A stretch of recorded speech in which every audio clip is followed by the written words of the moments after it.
play out. Projector, screen.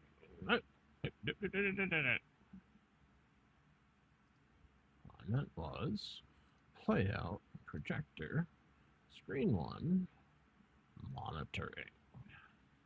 There we go. There. Let's get on. Craftiness. Not me-ishness.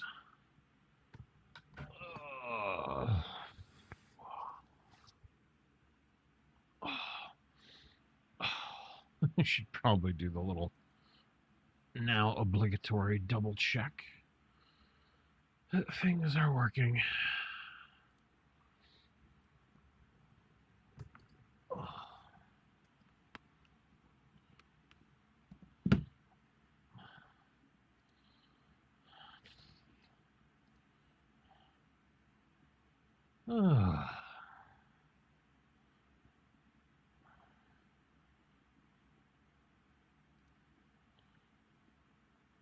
Live, excellent. Test. Yeah, good.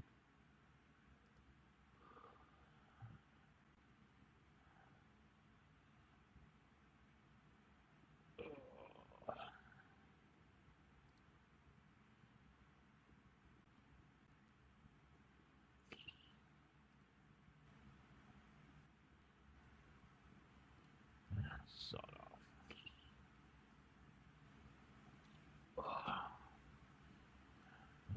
Sawed off. Can I sign into chat?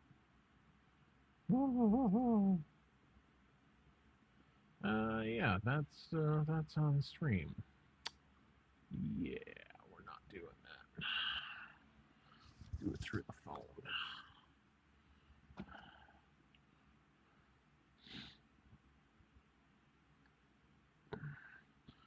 I don't even want the number of characters to be a known factor.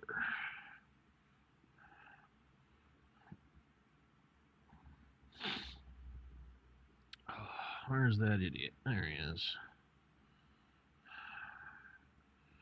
Live chat. Hi.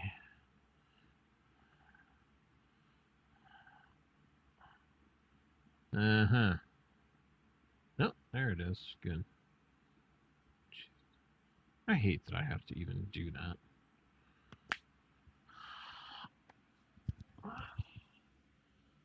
Oh, but it doesn't matter because it's time for some fun.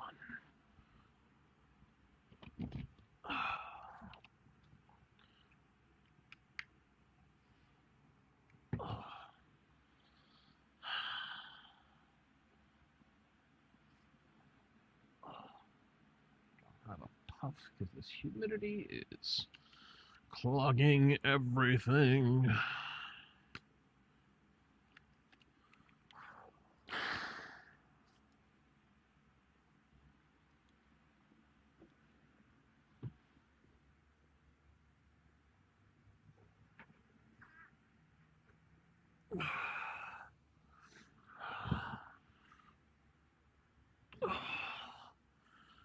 Two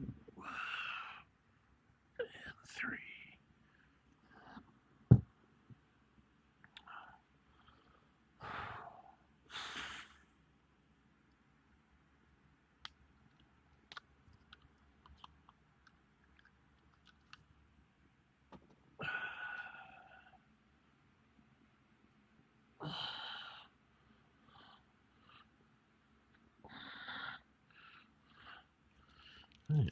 Probably shouldn't lose this.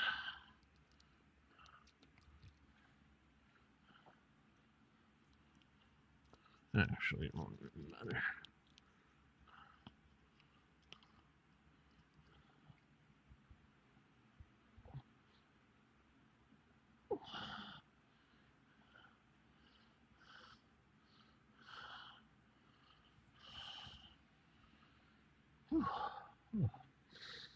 Oh, the fan on. It's really, really helping, honestly. Okay.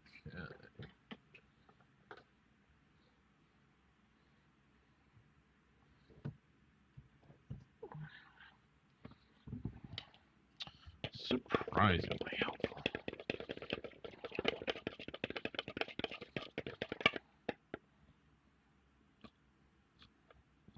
I knew there was some paper in there.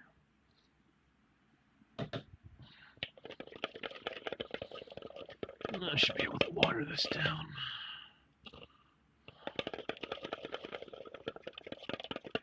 Some older paste. I'd like to use it up today. Ugh.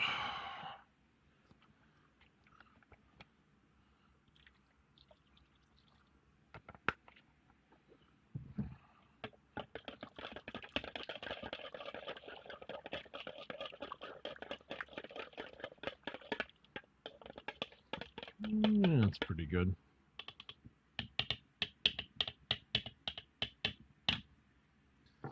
Right, don't need this piece anymore.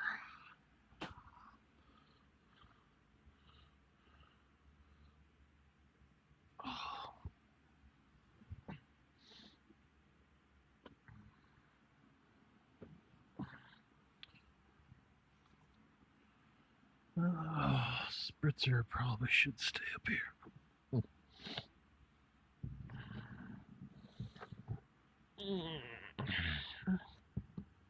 All right, so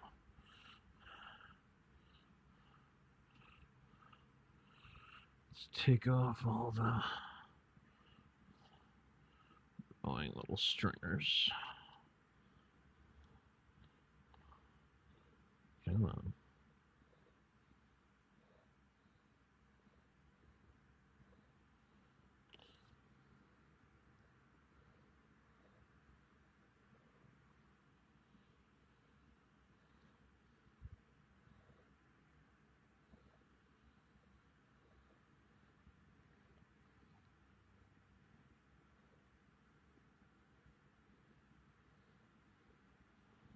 Not that they'll be that noticeable, but I don't want to see them.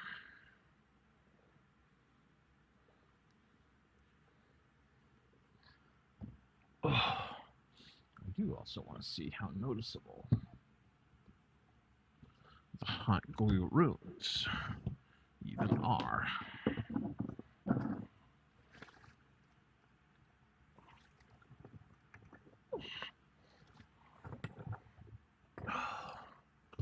You know, I had the flashlight that worked.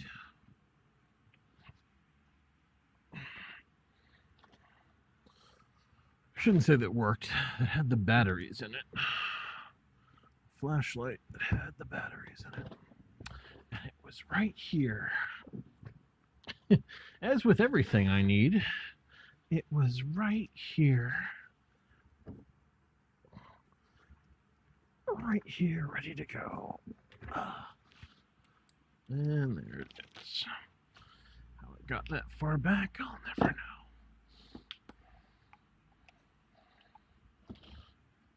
know. You know, I can see those little sigils tolerably well. I don't think it'll make much of a difference,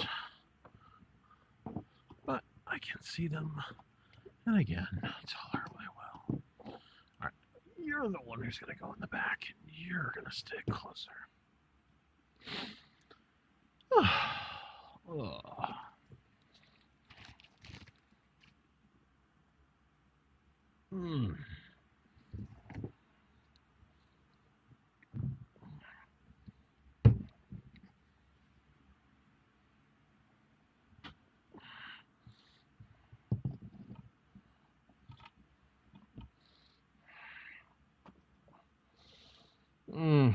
Do we use the aluminum foil or not? It's probably not a bad idea. We'll do it. Who cares? I got plenty here, so.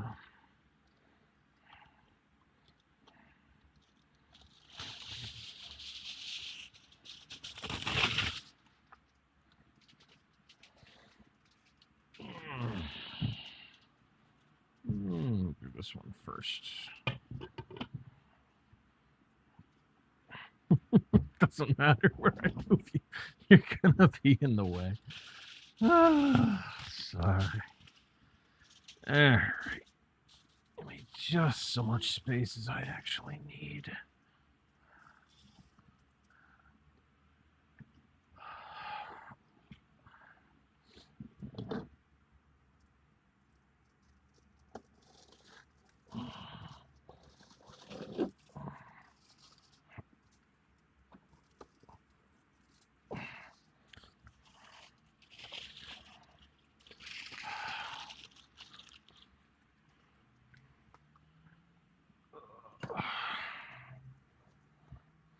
Alright.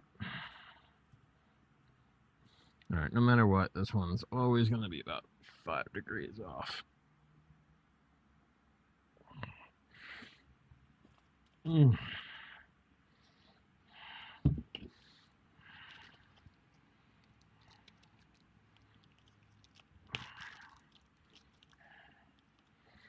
Use some clean cotton. I should probably order another big old thing of this.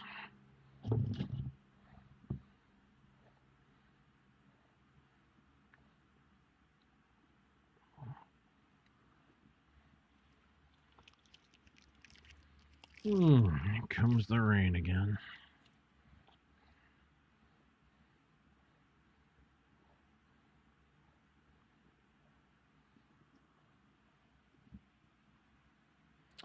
Here comes the rain again.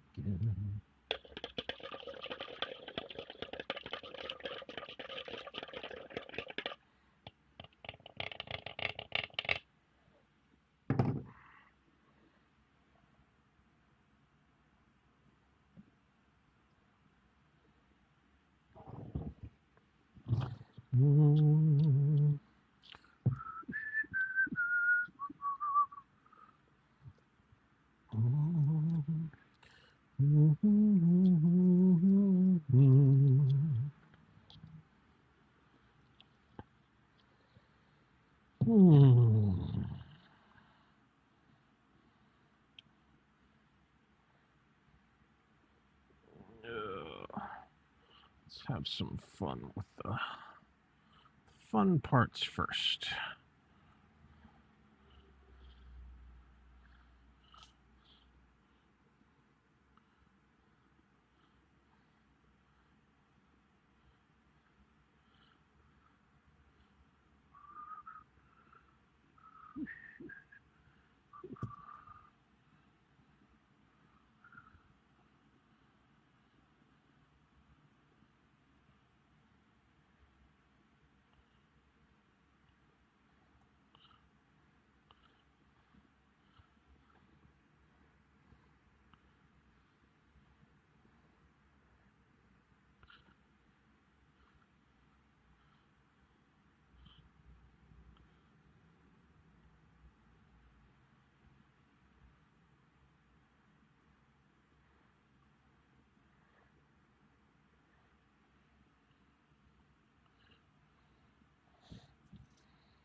Awesome.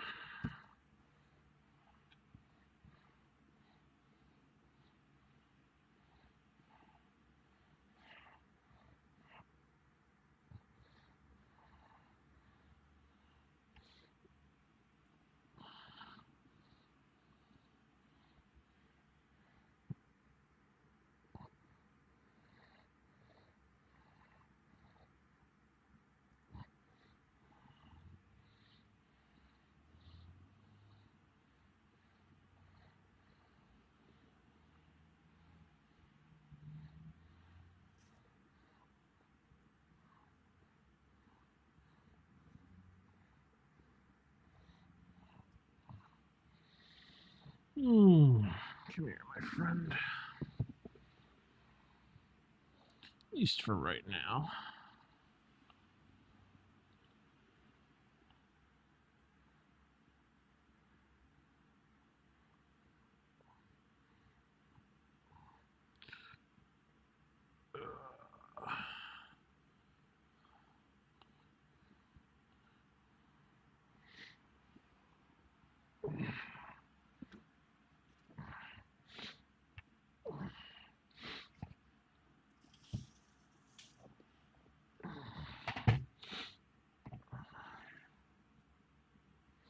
There we go.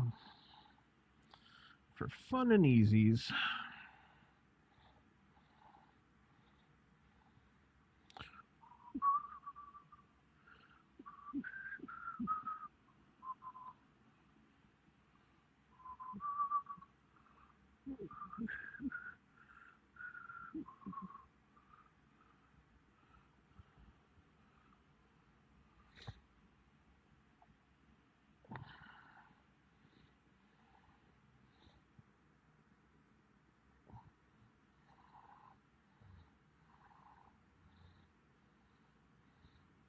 Nice.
Hmm.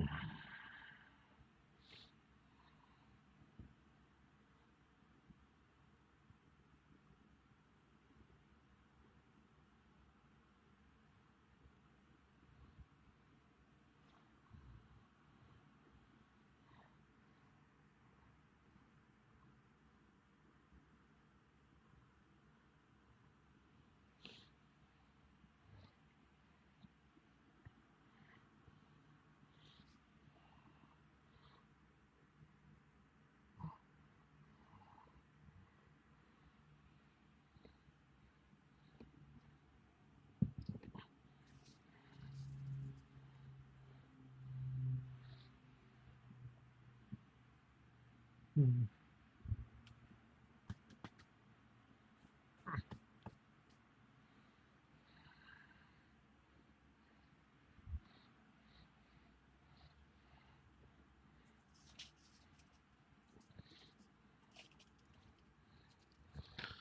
That should let me move this around a little easier.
Hmm.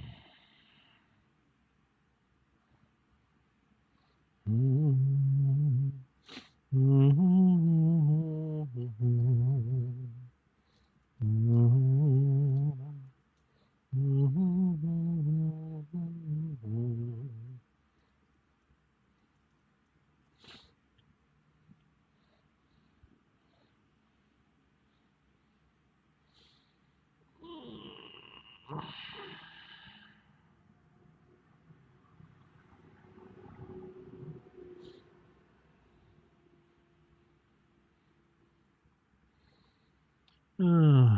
Echo, play Hex by Dance with the Dead.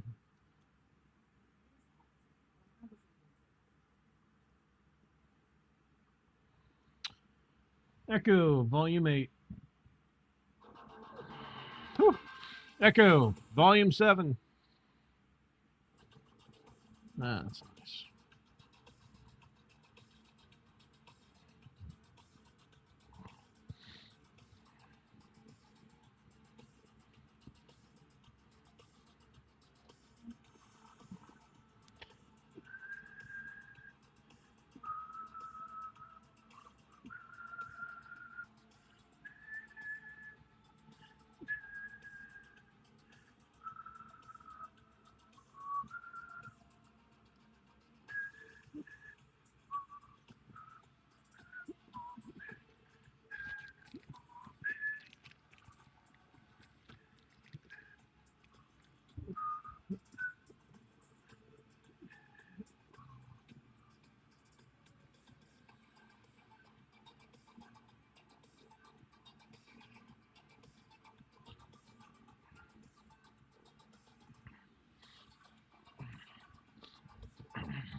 When this is dry sometime tomorrow, it's gonna look fan-freaking-tastic.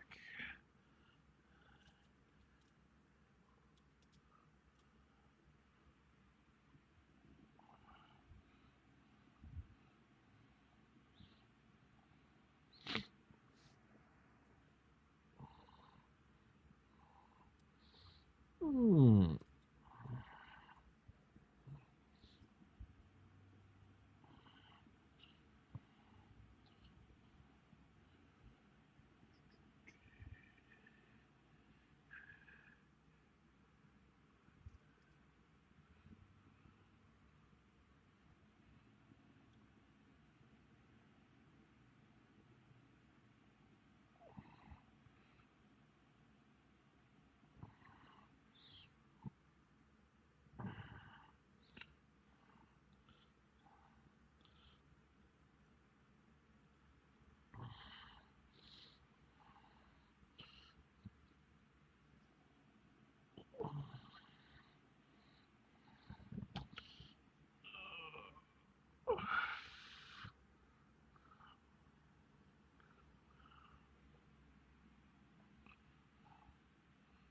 Come on, a little more stretch. Thank you.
few more cross links.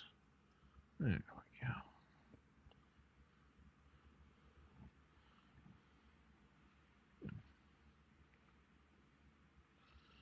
Yeah, like I said, it'll never stand up straight, but once it dries, it'll look beautiful.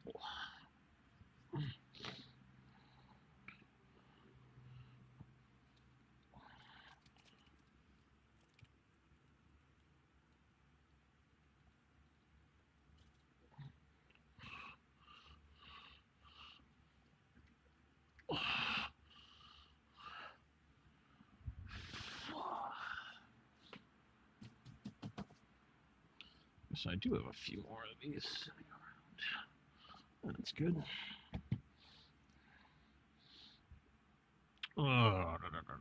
Next.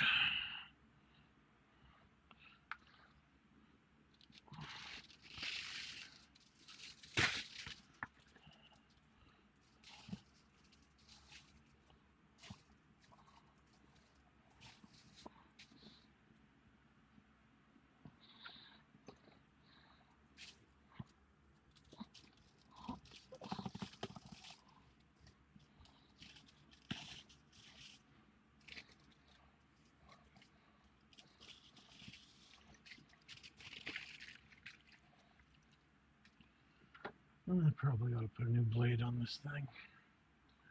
I'm not sure where my blades have got to.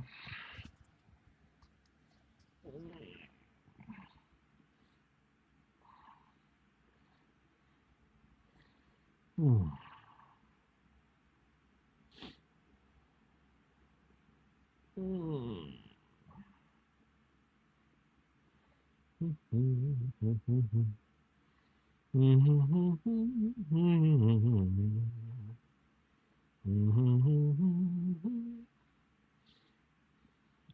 Yep, still working. Good. Let's double check the volume. You never know when these things are deciding to just screw on up.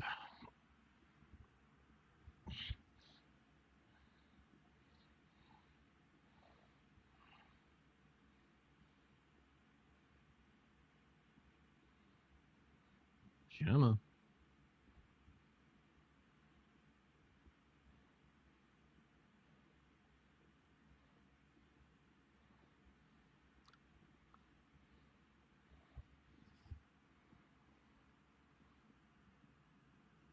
Test.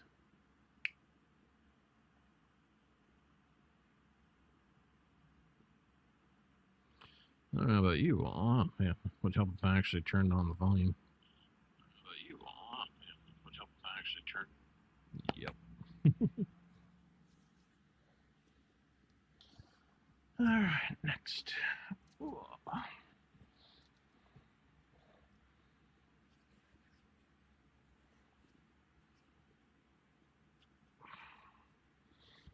I should probably do this one in dirty cotton. Well, we'll use the last of the clean cotton. We'll shift to dirty cotton. Oh, go grab a handful of that stuff.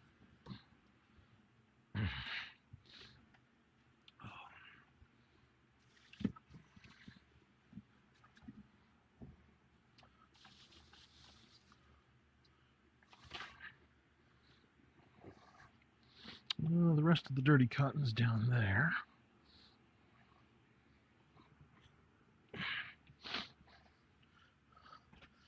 That's clean cotton.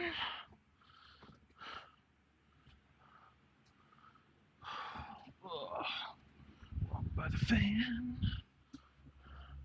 Nice big handful of dirty cotton.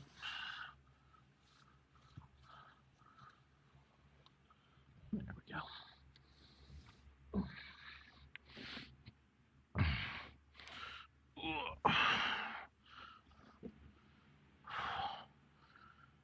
I'd like to my mom to use the good stuff when she comes over tomorrow.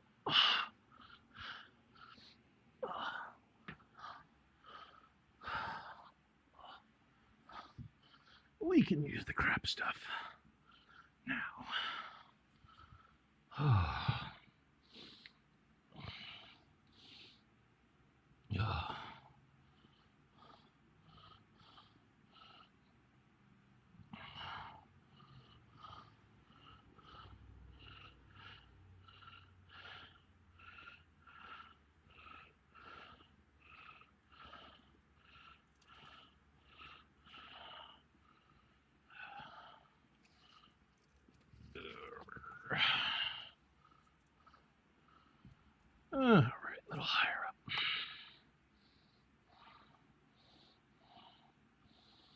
A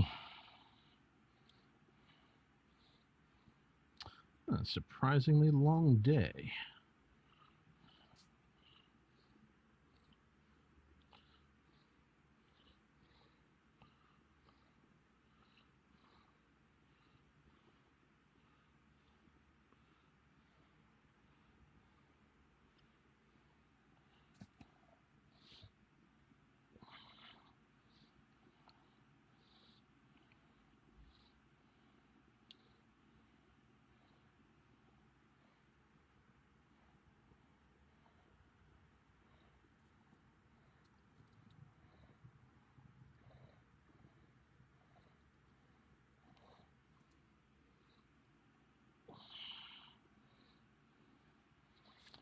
Well, I guess I did get up kind of early for me.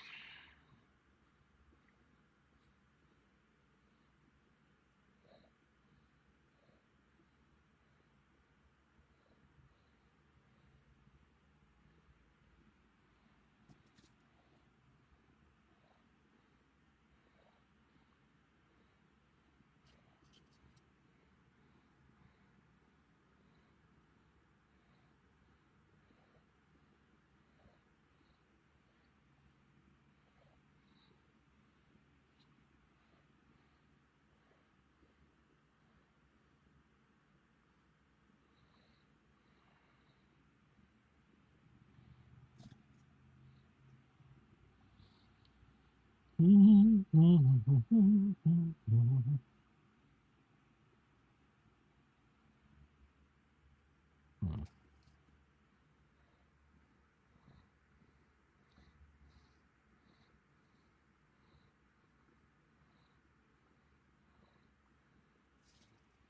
Yep, come back here.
Nice.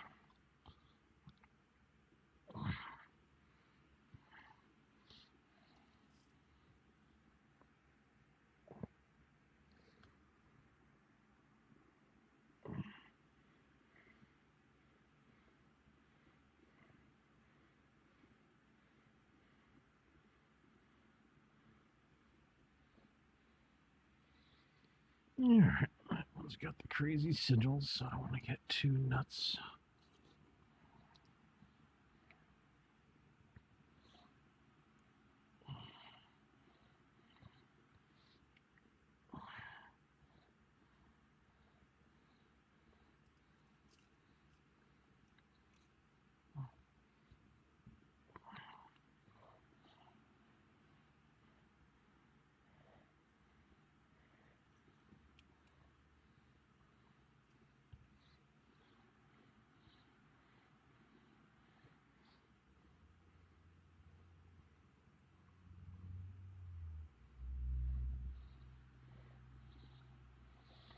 Mm. Hey, Lindsay, how we doing?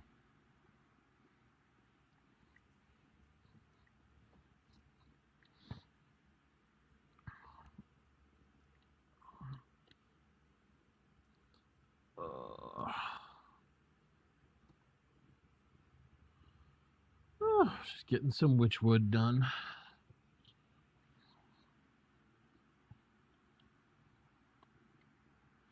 Got back from Binghamton not too long ago.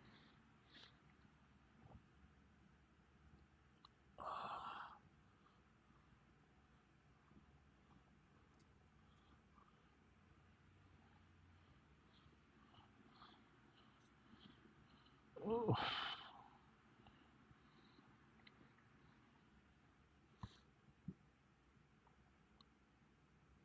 I'm feeling a little tired today.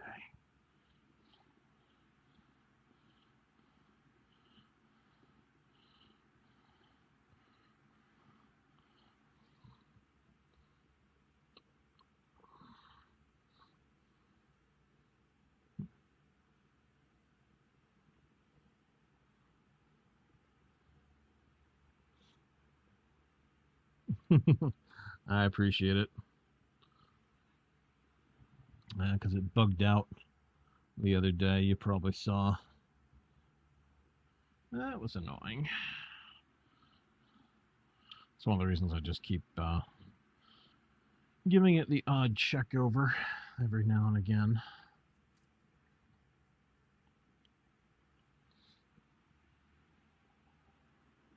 Oh. Yep, doing well. Fortunately, the doc said they probably don't even need to do a new sleep study. Just send down all the numbers from my old machine to the local home care place here and see if we can't get a new machine. And they said it'd take about a week.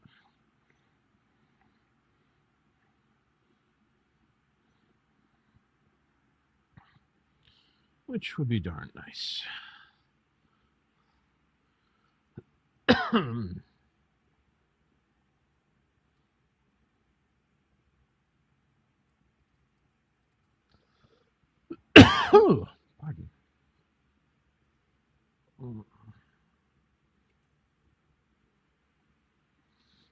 Very, very, very nice.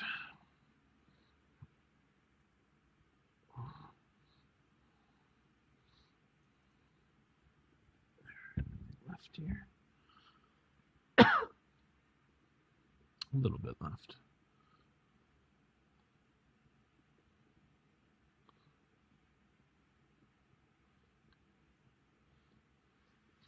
All right, let's switch to dirty cotton. Rotten cotton.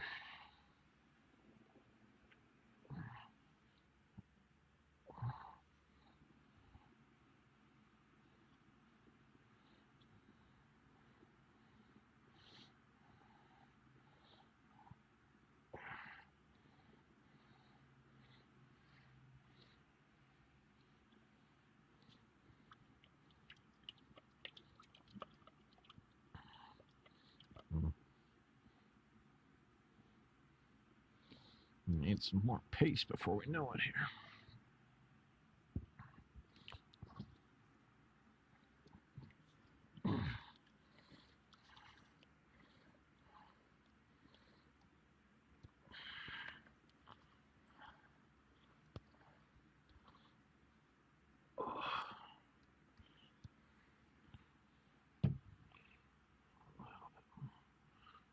It's a little too much. There we go.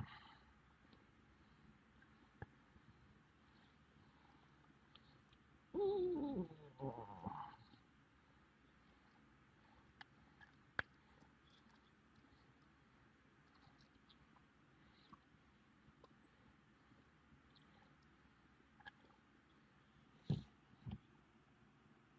All right, let's work with some rotten cotton.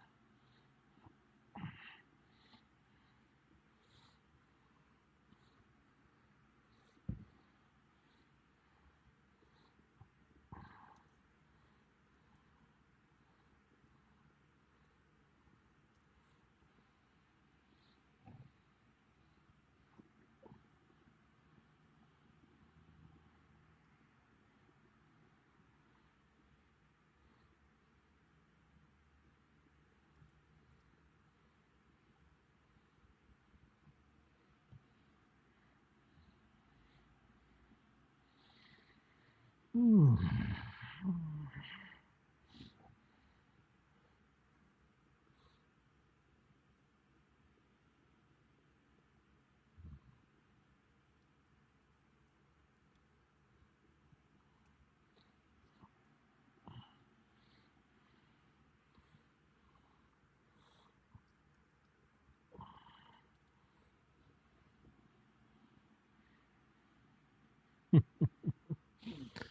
Oh, I gotta work on my technique working with rotten cotton.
Hey, fuzzy cat.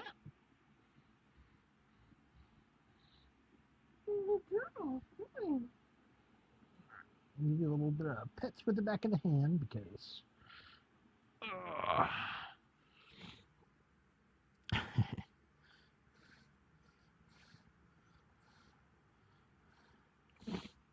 because right now my hands are steeped in it. Oh, good girl.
Meow. Hi, cat. What's Majesty up to today? Noticing that I'm paying attention to her and then coming over for cuddles. You don't want me petting you precisely. Trust me. You'll be trying to comb it out for a week. It'll taste like glue and blech. Glue and blech. Nobody ever likes the flavors of glue and blech. Believe you me, cat. You won't enjoy glue and blech. Glue and blech.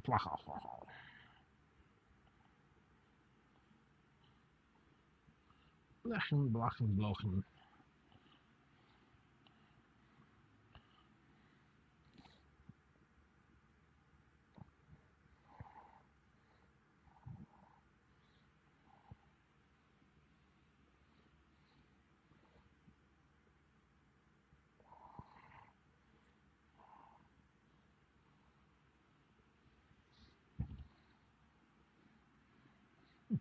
Blucha.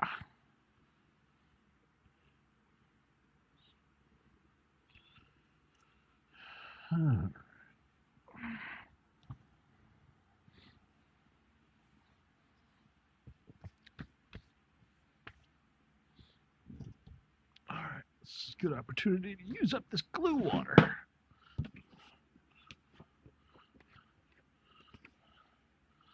In fact, it's the perfect opportunity to use this glue water.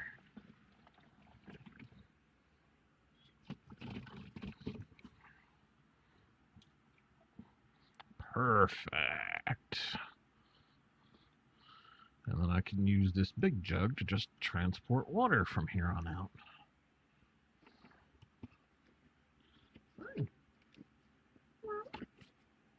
Aw, you're a little sweetheart, Badge.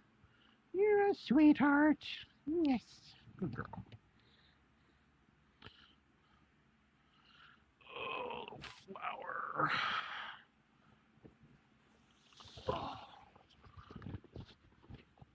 Mm.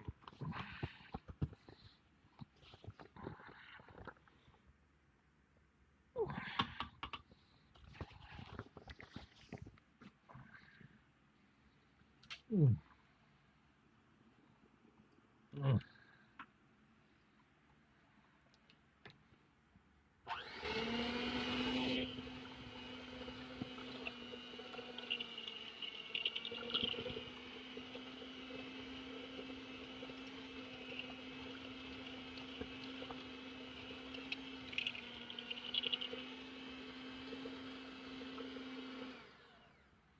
Tiny bit more flour.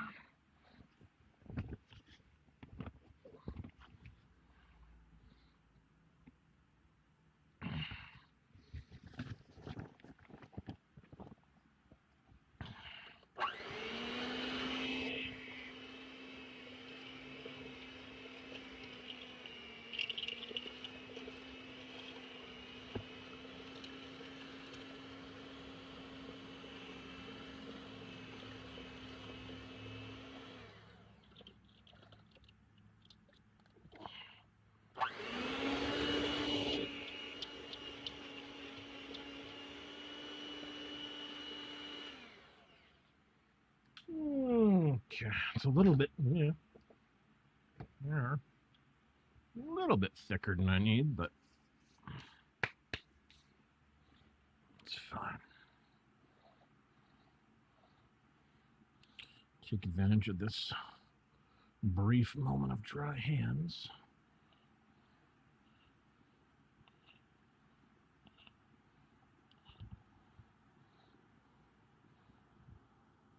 Yeah, I still have another one to do after this.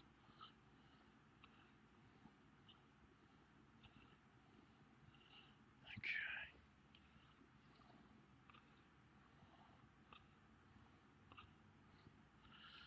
And I might need smoothing paste later too, so.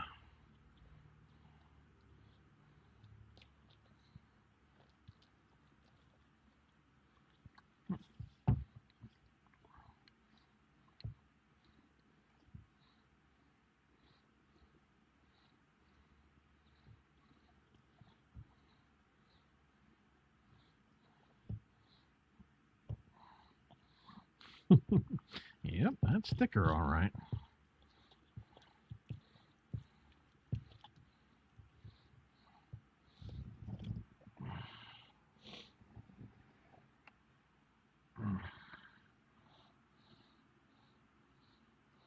Well, it's much thicker. Who knows? This might be better. Lord knows it should be tackier, and that will be nice.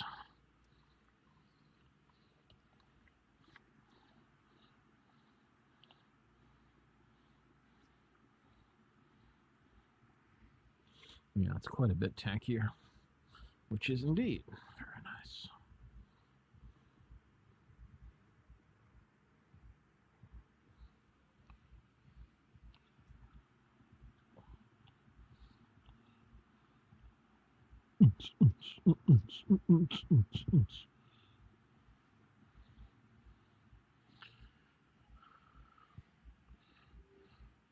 Sounds like a car from next door ootzing away.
Close enough.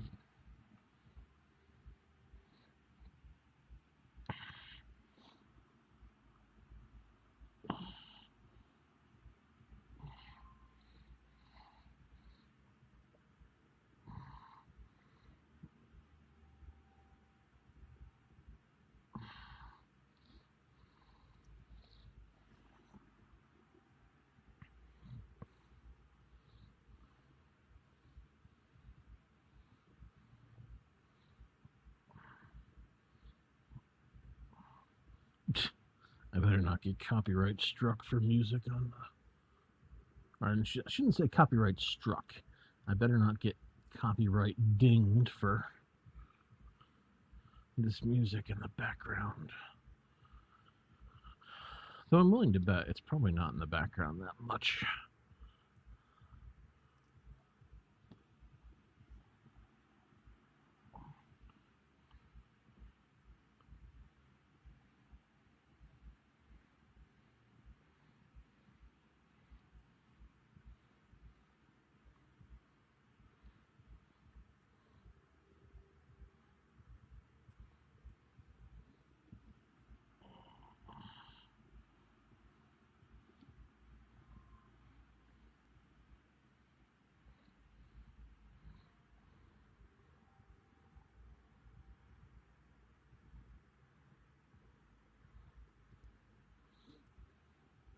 All right, just gonna concentrate on the very bottom here now.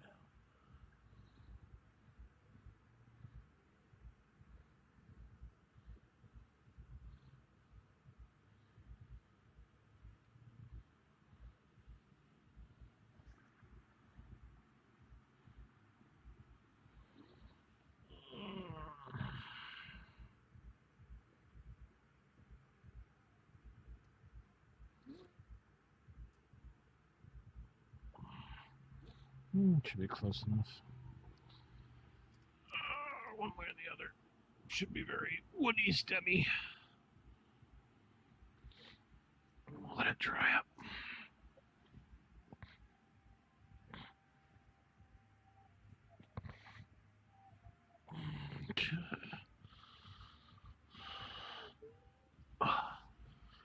That'll that'll bring us to the last one.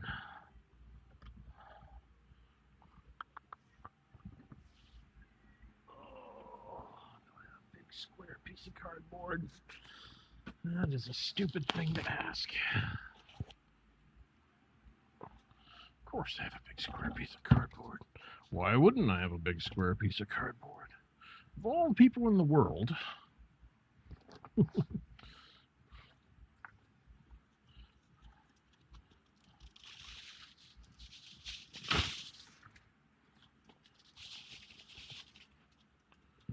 maybe I could just fold this over.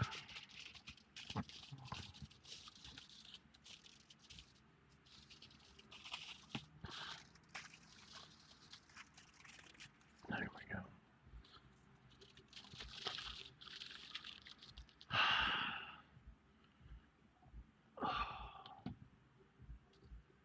Alright. Kind of wishing they would change the channel now.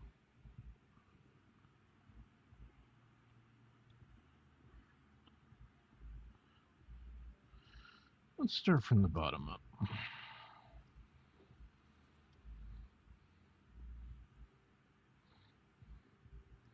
Bottom's been taking a lot more time. Top.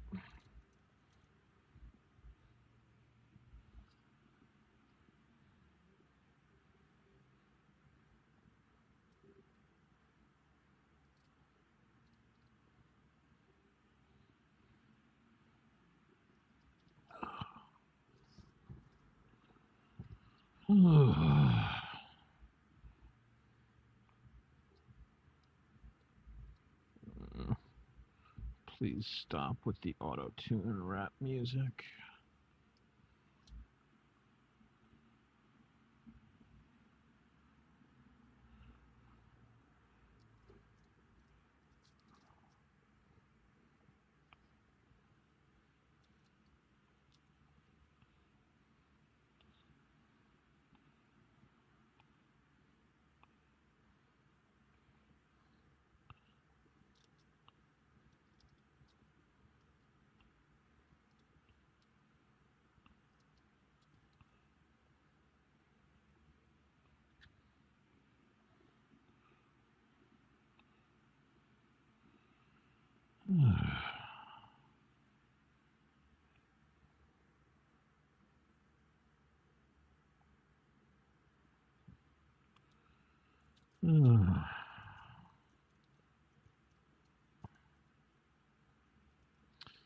Echo, play my playlist streaming.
Hmm.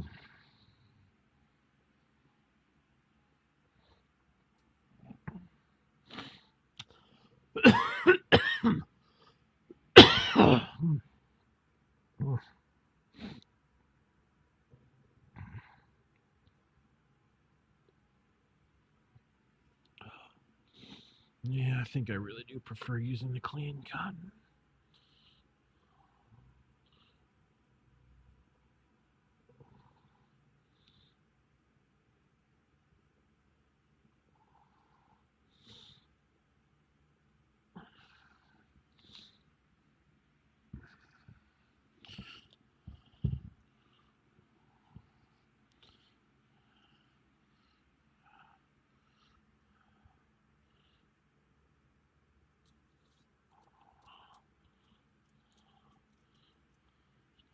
I don't think anyone will care on this particular piece, but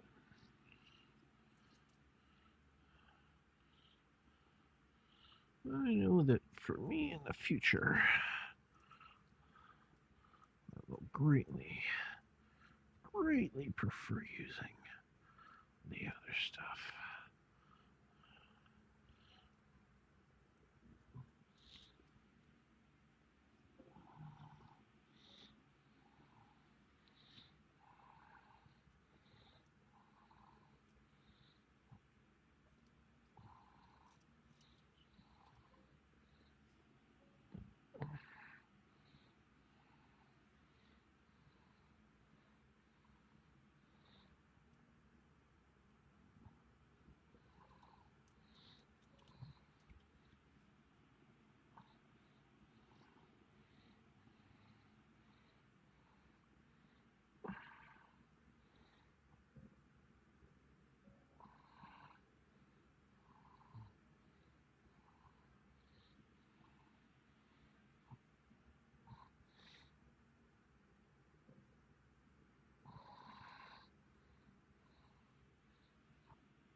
bunch of extra stuff. We'll just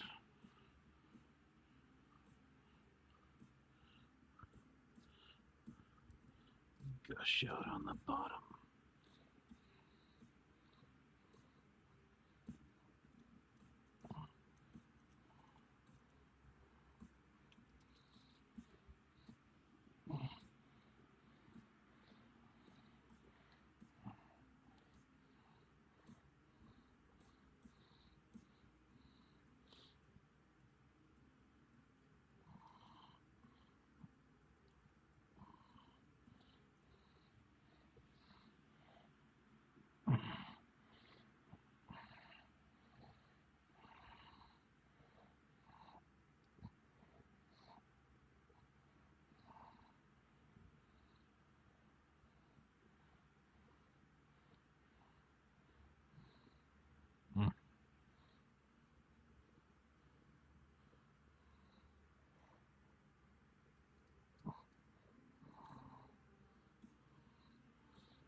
In a way, this will be good too. I'll have a clean cotton and a rotten cotton. One to compare, contrast.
This one will be a little bit thicker than I like to go, but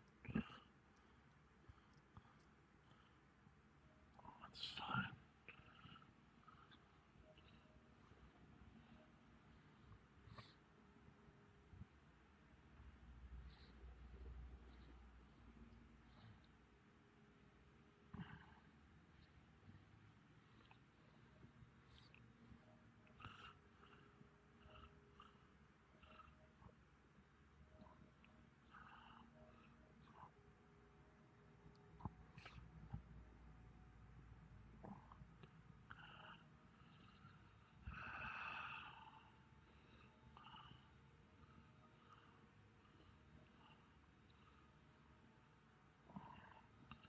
Anywhere else to go on this thing without covering up too much? Not really. Let me just have some extra material here. And that's fine. We'll deal with it. Just shove it on top of this one for reinforcement.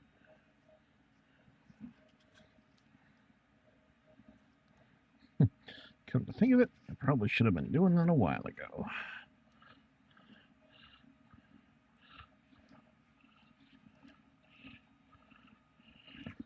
There you go.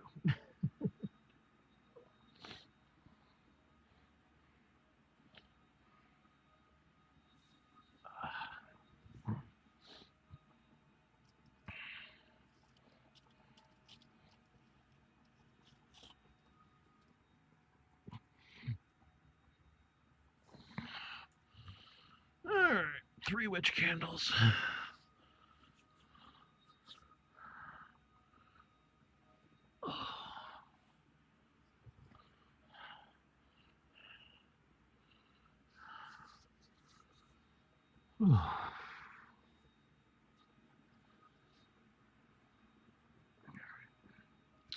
This guy needs reinforcement around the bottom of the mouth. I probably ought to patch the internal sections there a little bit so they're not a freaking nightmare to paint.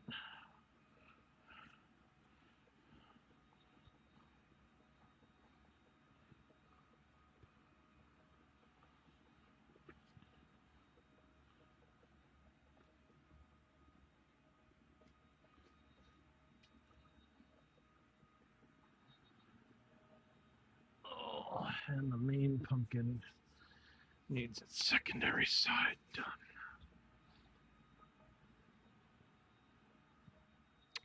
So, may as well keep using this.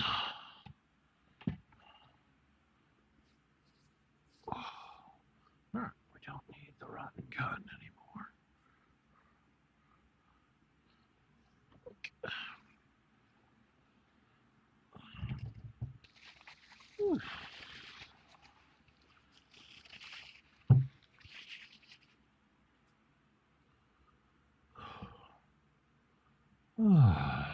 Screwdriver.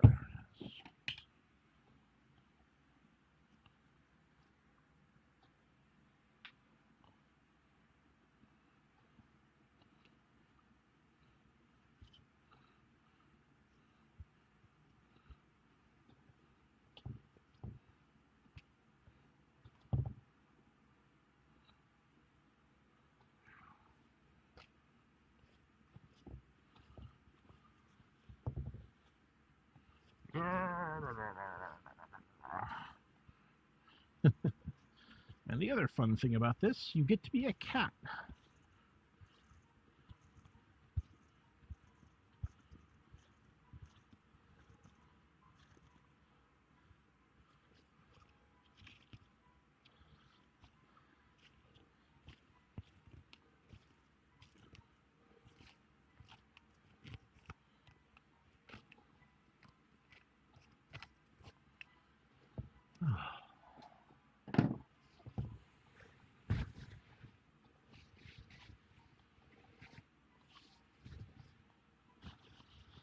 Right. So here's what one.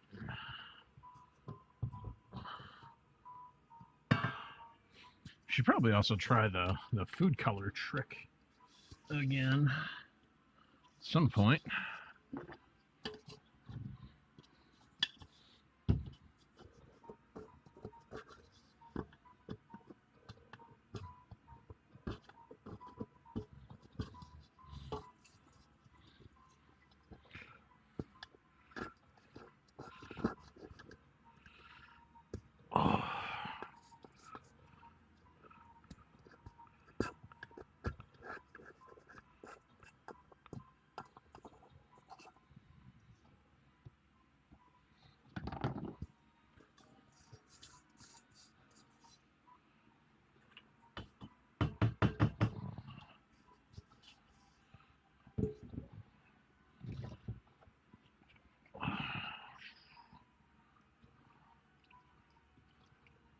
Spoosh.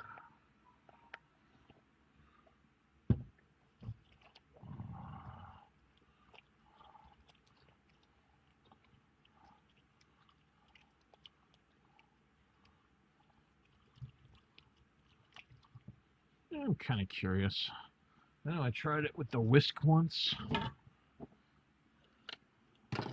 I've never tried it with a beater.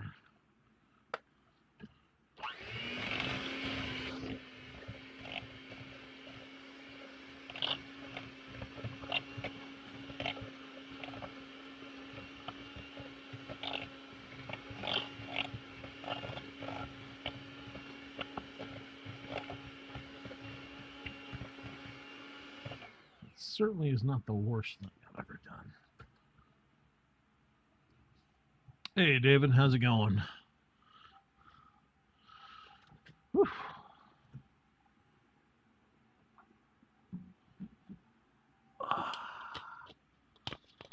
How's your Friday treating you?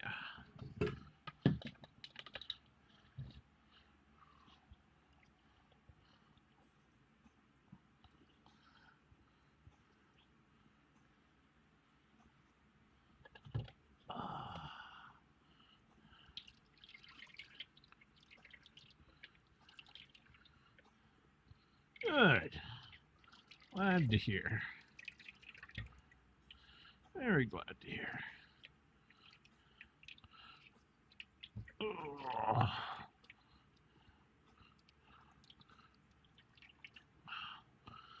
And likewise for me. Nice, calm, quiet, easy, simple day.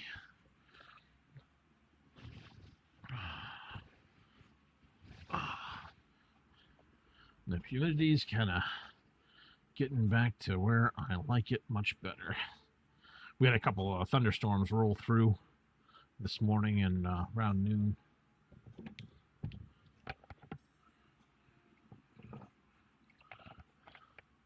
And consequently, it was, all right, let's try this the other way. Hell of a day.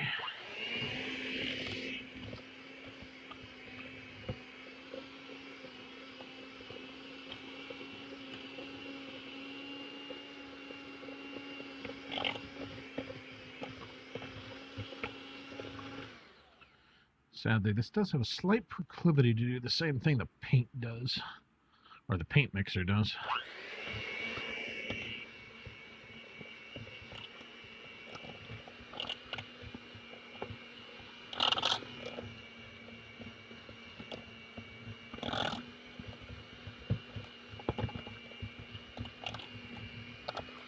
Woo! I hear you, Rich. I got a bunch of new, fun, cool stuff that's getting cooked up. Filming for the video proceeds apace. Today we're going to film the other side of where I'm going to do the face. I'm just getting the clay ready right now.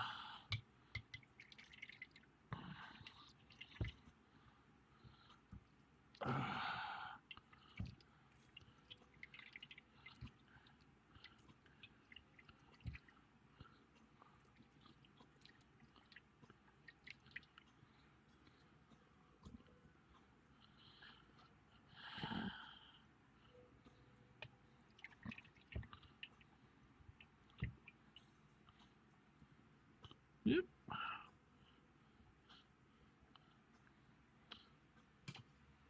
I think another thing that's kind of nice about this method is that you get a pretty good sense of the amount of clay you're going to make, because it doesn't really go that much more than what's already in the hopper. So I really do like that.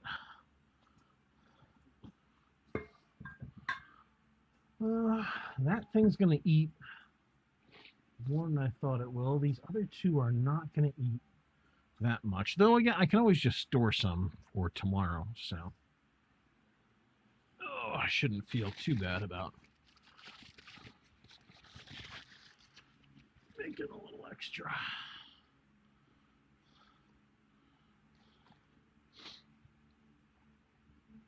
Oh.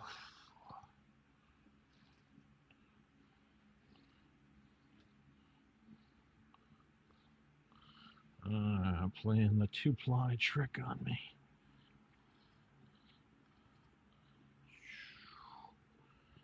Yep. We got our first 12-footer this year. I wouldn't mind having one of those Lowe's 12-foot scarecrows, but I'm not in a financial position right now to be able to just start dumping cash more excessively and more excessively than I normally do in the Halloween stuff.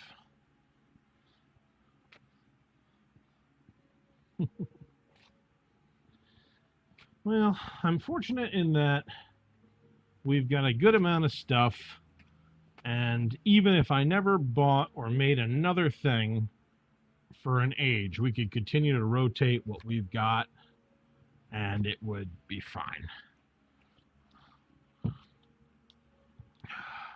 Mind you, I really wouldn't enjoy that.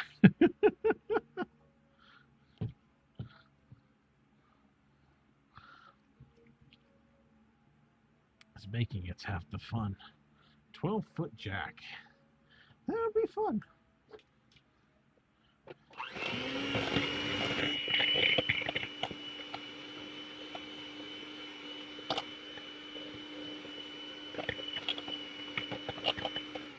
Yeah, it's got the paint mixer problem. I didn't even know they made a 12-footer jack. I'm not really surprised.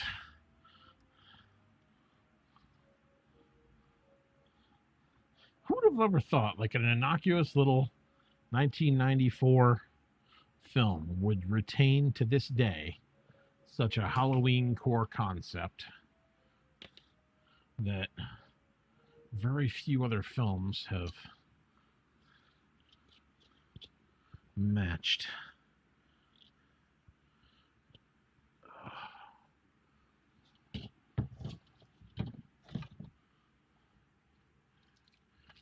Oop, it splashed all over me. Ooh. Which is par for the course.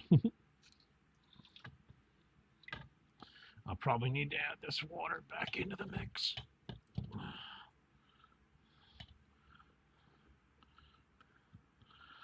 Don't really have the best sense of how dry is too dry on this stuff yet.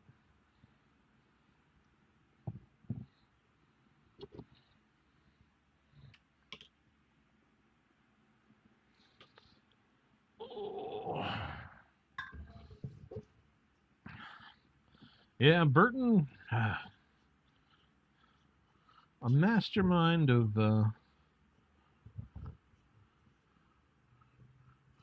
dark concept writing. An absolute mastermind of dark concept writing.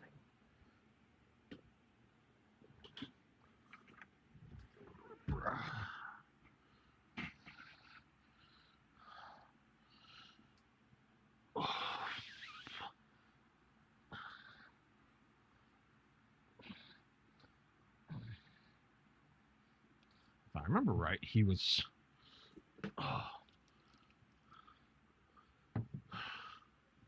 I can't remember if it was him or Jendy Tartovsky, but I'm pretty sure it was Tim Burton who was working with Disney back in the day of the Black Cauldron debacle, and he came up with numerous concepts for the art in the Black Cauldron that all bear his signature style.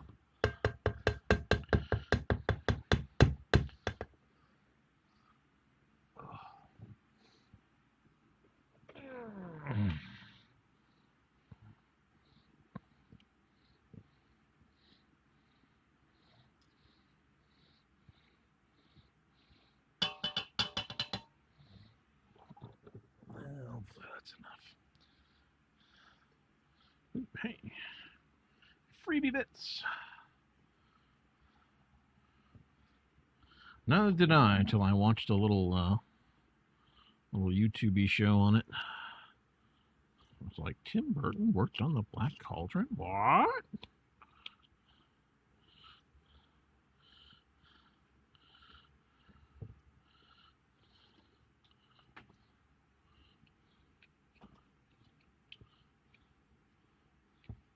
Oh, fantastic. Enjoy the fun part.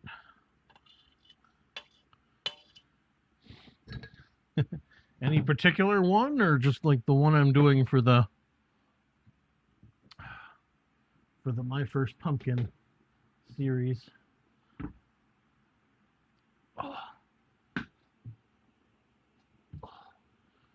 Reminds me, I gotta get those other. I gotta do those two downstairs and that one in a box to be shipped. All right, good. I've used up that.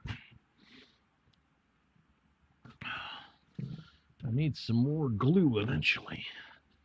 I think I'm very much good though until September, because my making will slack.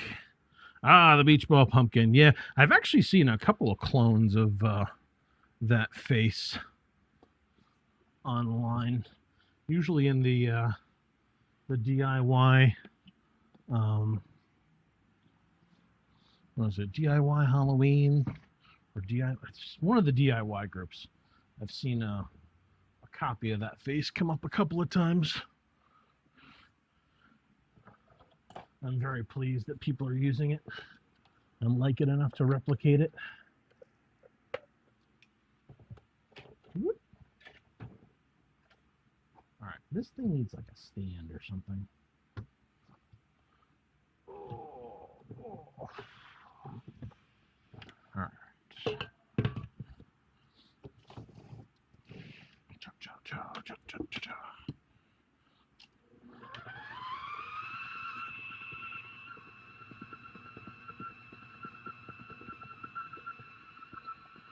Ooh.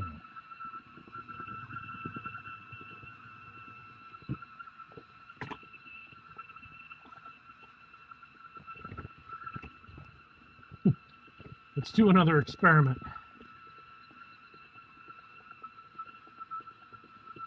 See if I can just start adding flour right through here.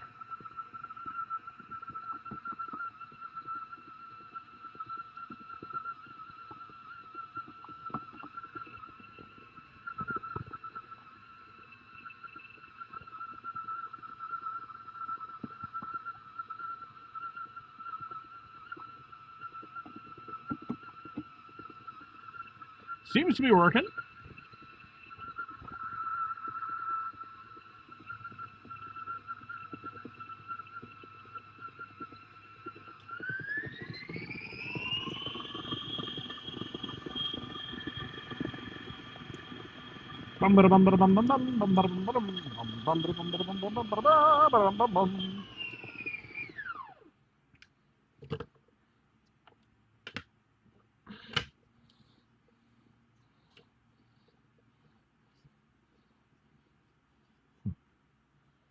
That's like cotton. How the hell did cotton fiber get in? No, nope, I'm not going to ask that question.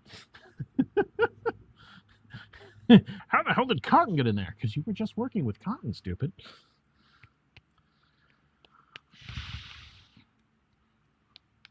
Huh. Yeah, just a tiny. Ah, man.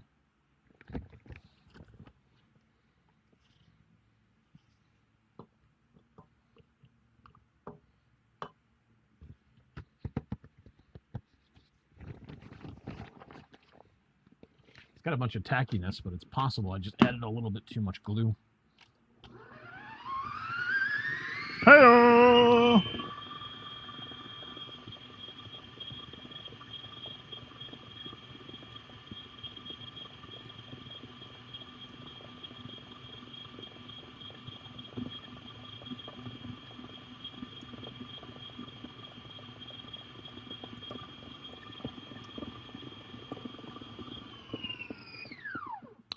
The answer, Rich, is whichever one's cheaper and easier for you to obtain. You can use whatever you want. Makes really absolutely squat for difference. Yeah, that's all right. I'll use that.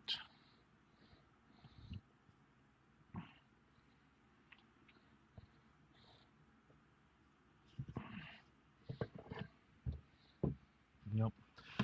The only reason I've been switching to toilet paper is number one, I found an incredibly cheap supply, which I will share. Just a moment.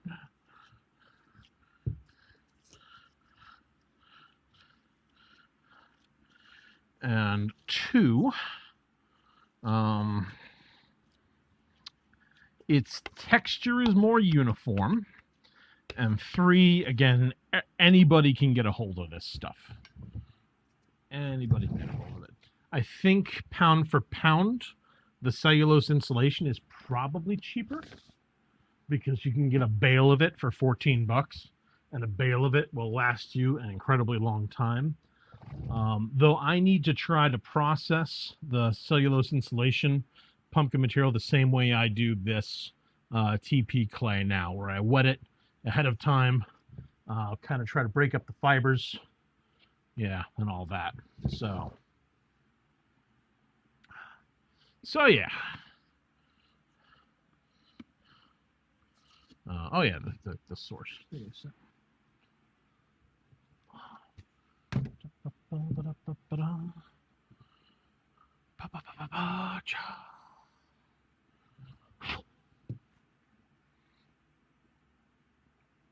I said Firefox, bring it up.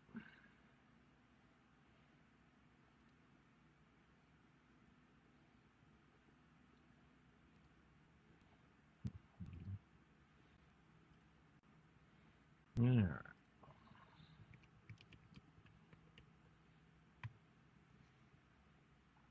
There we go. Cleanitsupply.com. Bulk janitorial supplies.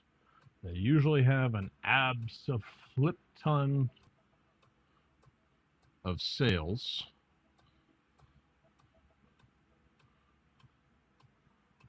10% off your first order. Here we go. Toilet paper. All standard toilet paper. There we go. All right. It is more expensive now than that deal I got around Prime Day.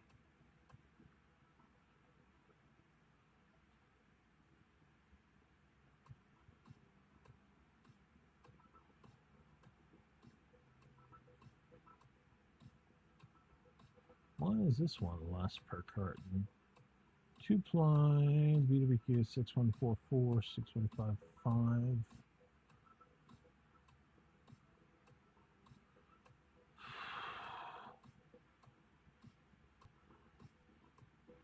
All right. All right. This is Boardwalk Standard 2-ply toilet paper rolls. You get 96 rolls in a carton. So you get 96 of these. Which, pick a camera here.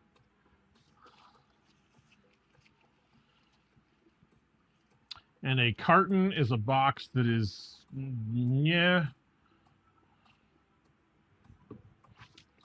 that is about,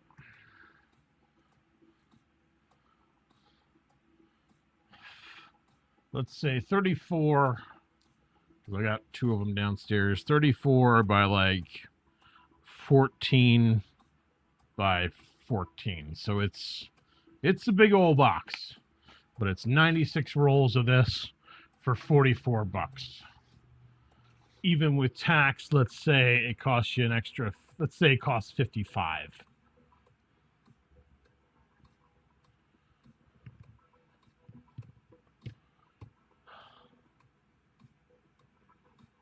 No. So it's costing you about 60 cents a roll, which is the lowest price I've found. Let me see if I can post the link.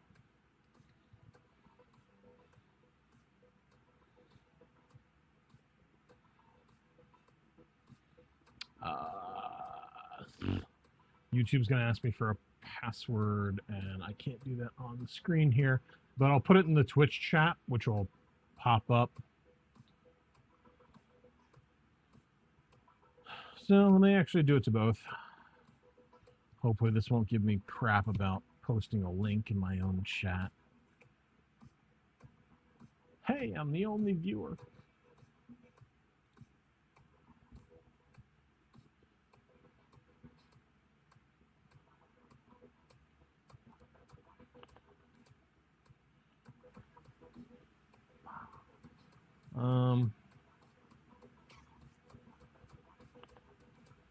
Hey, Ella, we're doing extra. Don't ask me for that.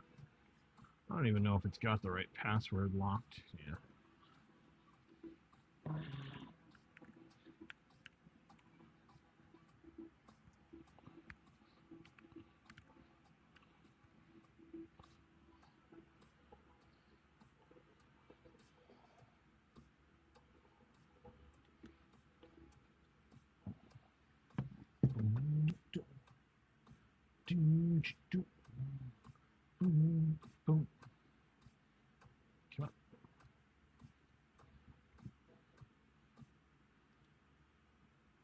paste.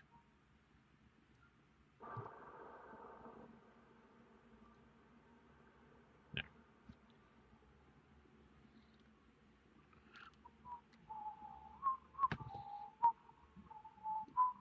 All right, so so yeah, 96 rolls of these for, like I said, about 60 cents a roll. So things we're doing today, we're gonna do a little bit of fortification on the yeah. A piece of wet pepper has landed on my pumpkin.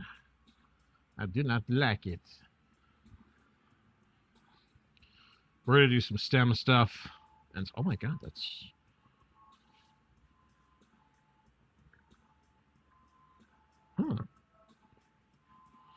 I've noticed that where it hit, it's gotten kind of moist.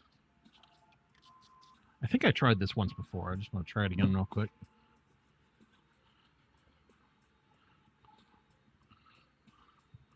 Do some post-smoothing of these surfaces, if it lets me.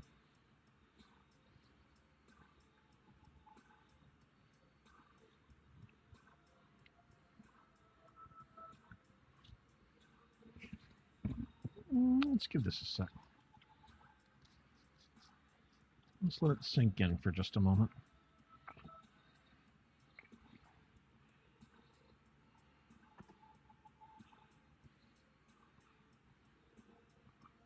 Because over here, it's gotten really smooth.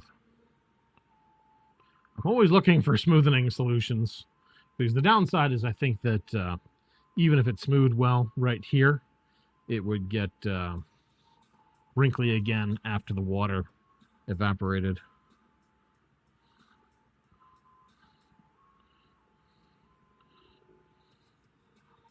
Yeah.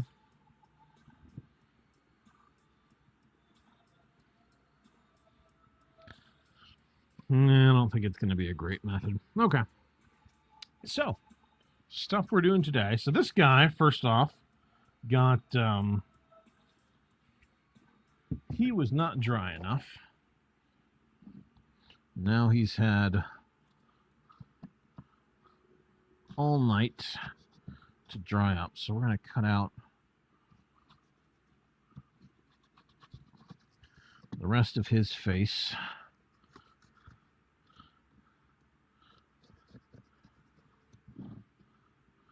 And try doing it with the X-Acto and not the pumpkin saw.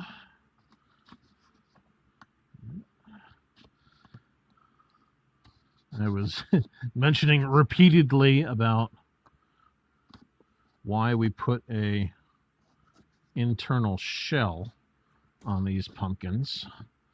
And both this guy and the other guy, which I was showing how to do the wrong way, or I shouldn't say the wrong way, the way I don't care for, are the poster children of why I will always put an internal shell, even though it takes more time and effort onto my pumpkins. Yeah, he's also, like, if any moisture gets on this poor bastard, he is gonna start to sag horrendously. You can see I can almost do that with him, and that means that is no bueno. Muchísimo no bueno. I should not be able to flex this. Not with any kind of ease. And this is certainly easy.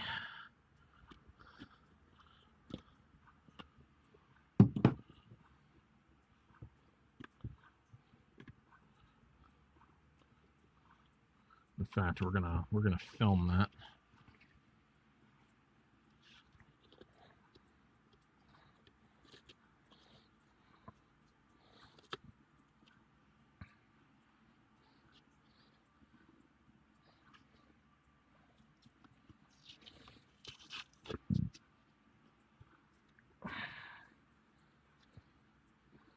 Back into the teeth isn't as good as I'd like it to be either.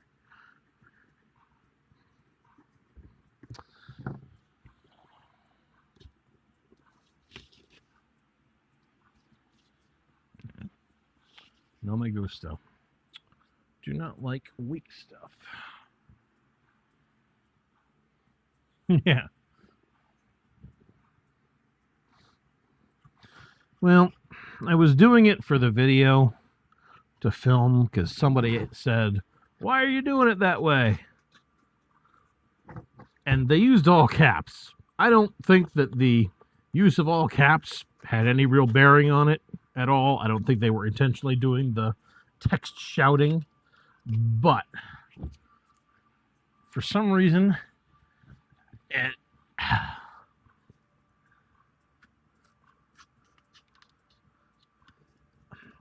my brain wants to use the words "it's stuck in my craw," but it didn't really. Like I said, I don't think this person was intentionally doing any stuff. They were just asking a question. It was fine.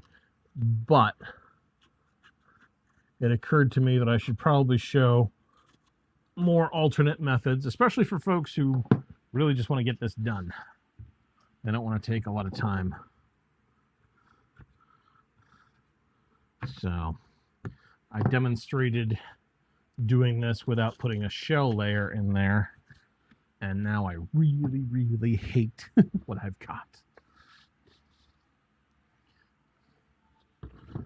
So I am still going to, I'm not going to put as much reinforcement on this one as I'm going to do on the happy face. I'm just going to put some internal up-down reinforcement. But I'm going to mention that in the video with, I want to say great relish, but again, this person was not being mean. They were just asking a question, a perfectly legitimate question. But for some reason, my brain has got this whole, this is why, rabble, rabble, rabble, rabble. I don't know why my brain is doing this. I mean, I do, but I don't like it. All right. So that being said, let's get done what we got to get done. A couple of things. I also want to do this stem because this is fully coated on the outside. But let's put some internal reinforcement in here. Like I said, this thing should not be able to do that little flex show.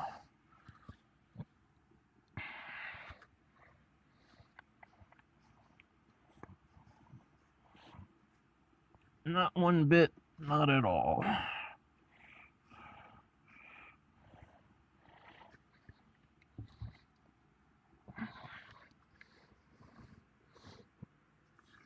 We'll just reinforce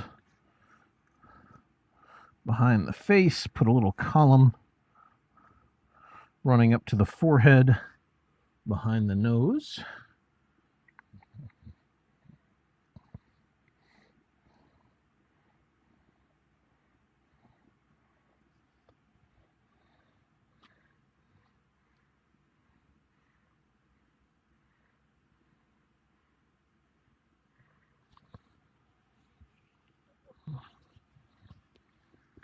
And the other problem you run into when you have to do this kind of reinforcement is the fact that the surface on the inside is no longer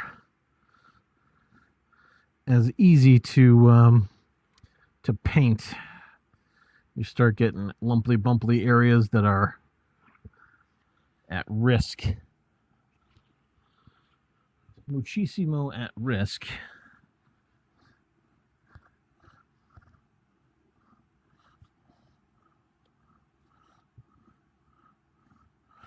Of not filling up with waterproofing.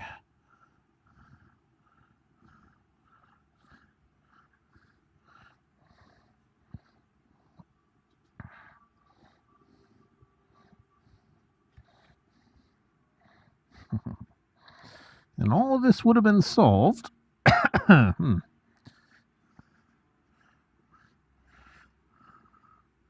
adding an extra 1/4 inch, in fact, as low as a 1/4 inch of shell. I probably would have put a bit more than that in there. What the hell? Oh, it's a rock that fell off the beater.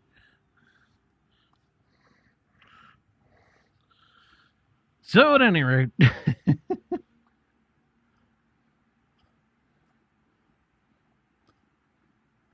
me being a silly sausage and my brain getting rari for something that was not a rar incident. But God did my brain think it was.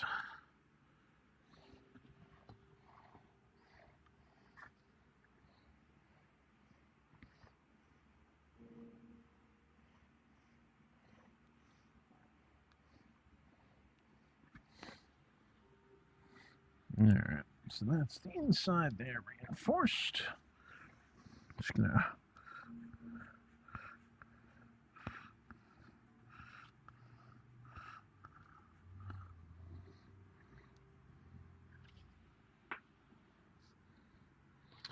run some clay down the side. Oh wait, I was gonna show off the fact that this thing is flexible. Crap.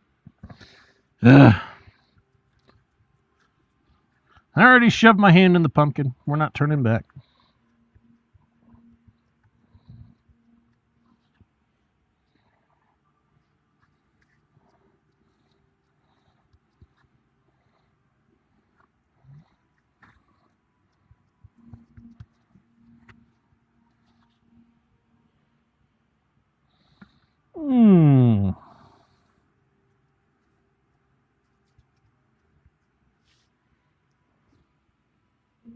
Let's find my little spumption or a spatula. I already shoved my hand in. We're not turning back now.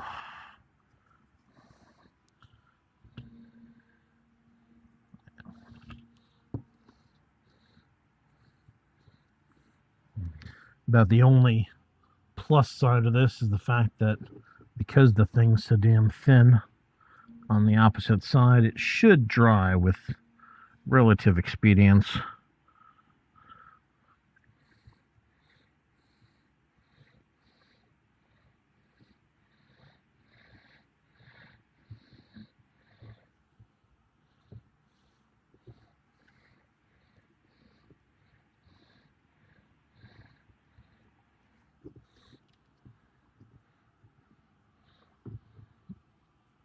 And even just putting a few millimeters of clay on here is pretty much going to double the effective thickness of the shell.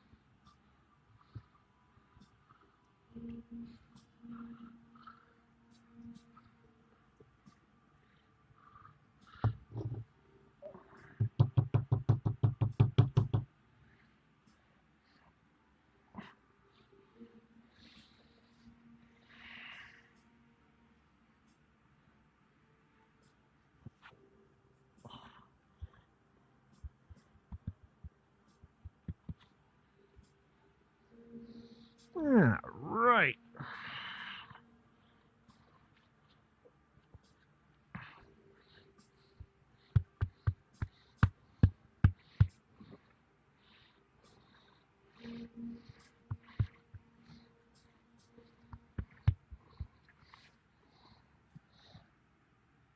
Cool. And because I don't like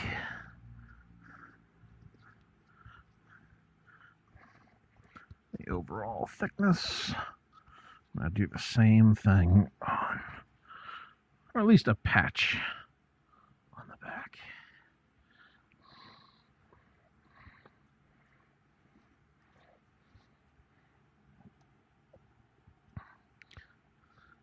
It's one of those poor pumpkins that it runs the risk of, if it ever gets a moisture contact, it's going to start to absolutely sag over.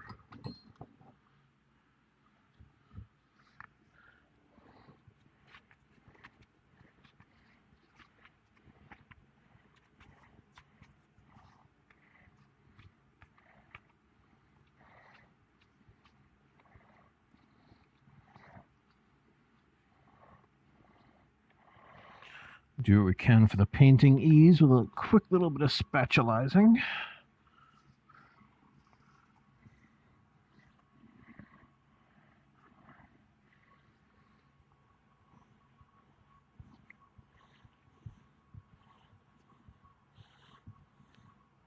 Or I shouldn't even say the painting ease, the waterproofing. There. Wonderful. And we'll do a little bit of quick staminating. All right, this is a video one, so no cheating. Screwdriver, pointy thing, butter knife. No fancy sculpt tools.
Oh, jeez. I had no idea. It's probably because I was like leaned over and it was really right in there.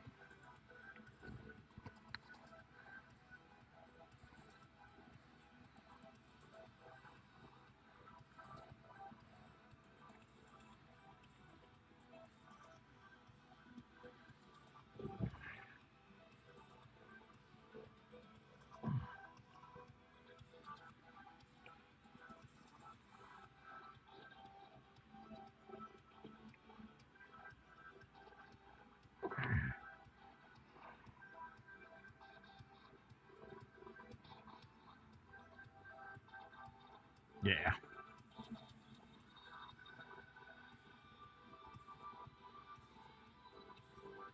Okay.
Okay. Well, pencil action.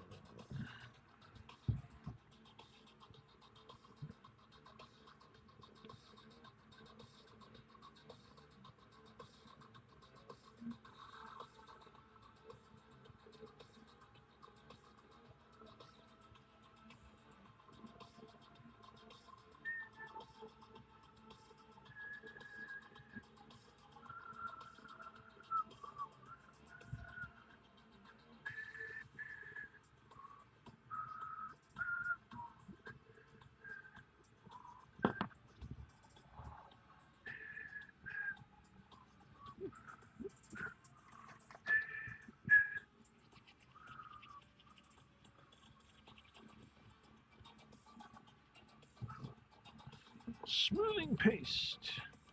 Oh, here comes the thunder again. Ooh, there. This brush is a little angry. There we go.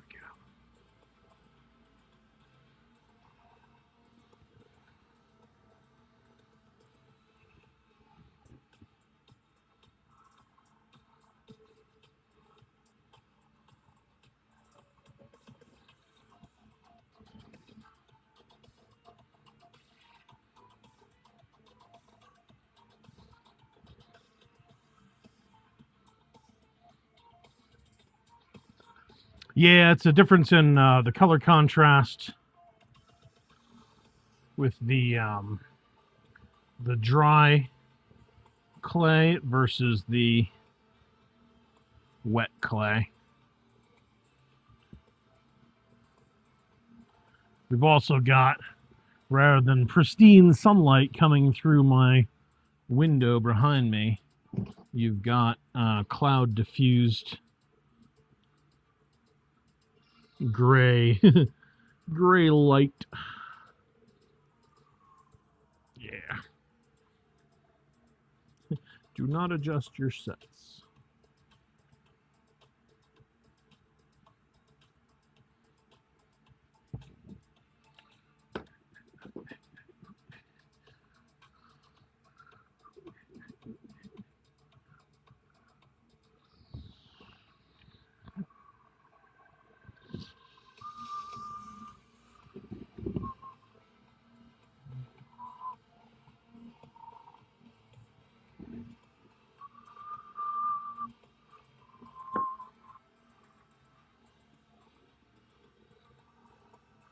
Slightly happier brush.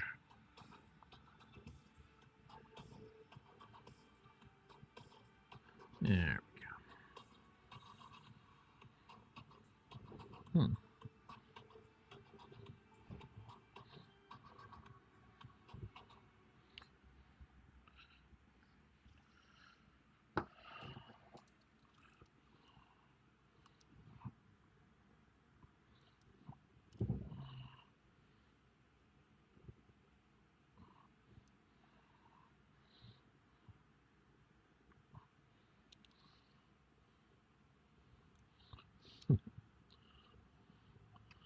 I also want to practice this stuff a few times before I try to teach it.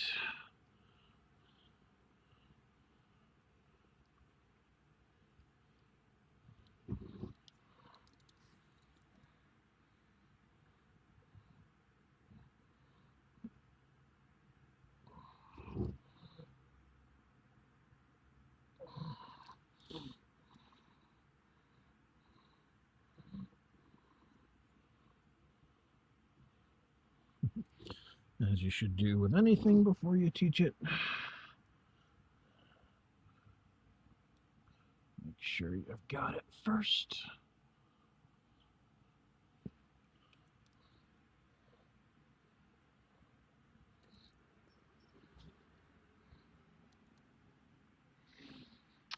We've actually been having just beautiful storms all day, but then again, I adore thunderstorms. Absolutely adore.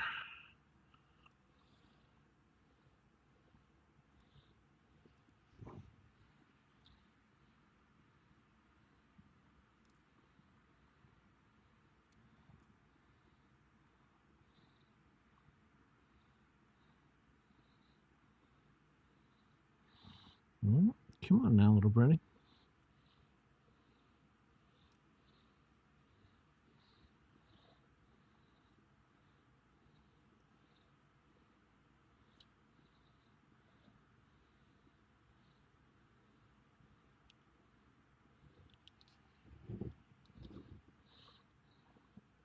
Yep, I've just got some beautiful ones rolling through the area.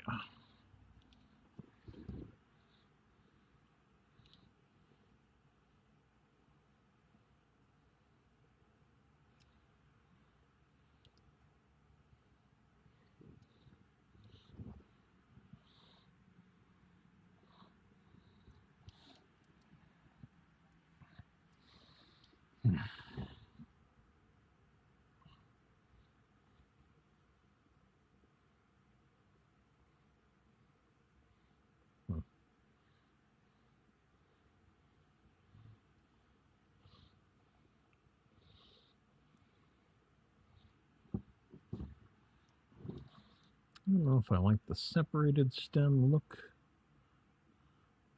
or the integrated stem look better.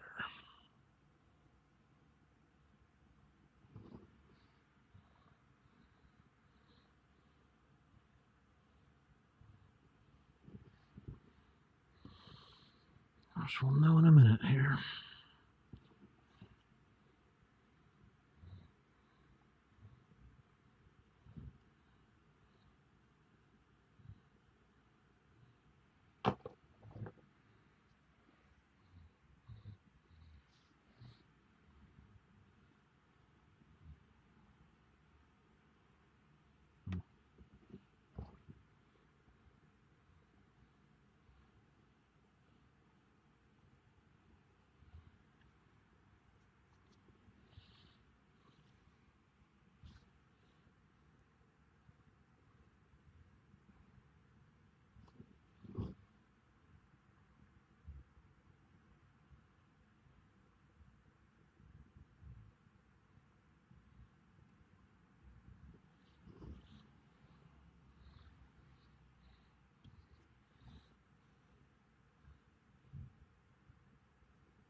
I'm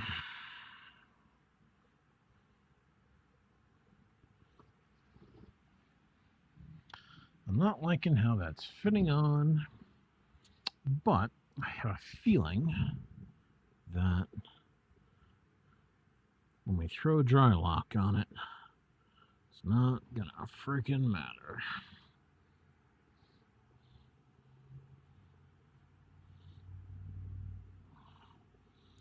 Not one bit.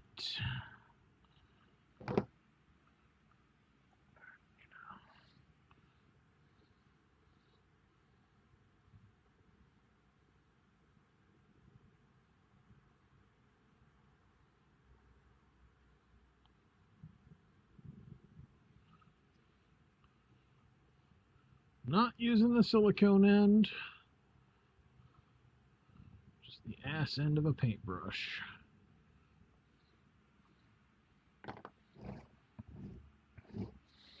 All right, I've made worse stems, so.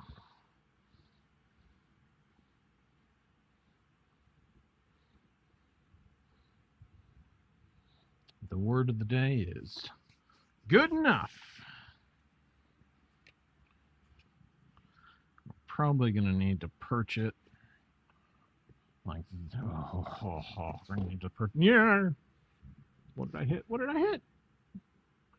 I hit what I didn't want to hit. It's not that bad, but I definitely didn't want to hit that.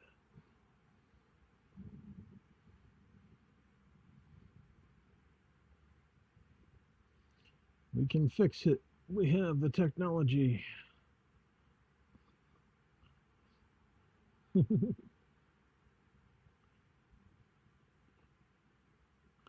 right, that's not worth sweating. All right, he's going to have to sit like that, because if I don't, that face with its way too thinness, plus the moisture content of the reinforcing clay, is going to sag.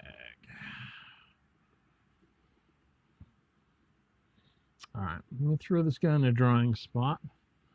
We'll call him good until do that. And I'm also going to use the restroom while I'm up. So back in just a few. BRB screen.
All right. Storm is passing to the east.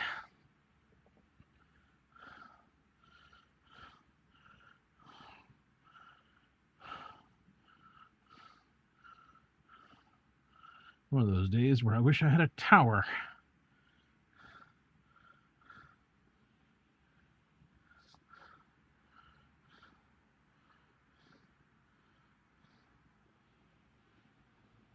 Okay. This fellow. I did a bunch of work on him yesterday. And there's the inside of him is just absolutely,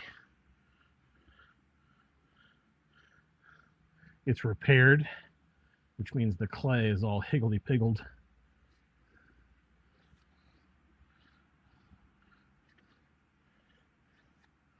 Sharp little corners. And all the rest, which means he'll be a pain in the keister to waterproof.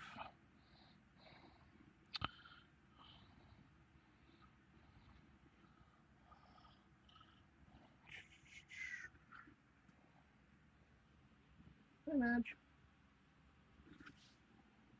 How's a fur baby? Good girl.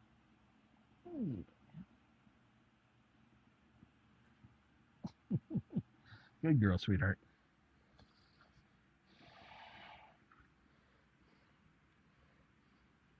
Let's try to hit some of these really, well, I shouldn't say really bad areas. None of them are that bad. They're just problematic. And then we'll do a reinforce around the bottom of the mouth.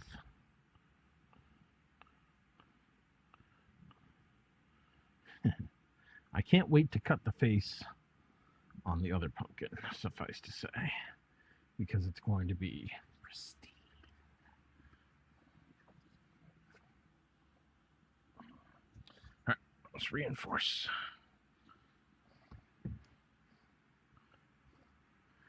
I'm glad I finally got the chance to do a happy little pumpkin.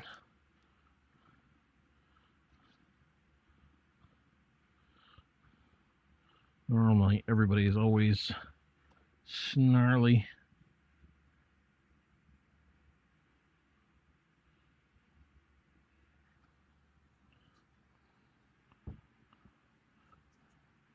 But for the first time, we have a happy guy.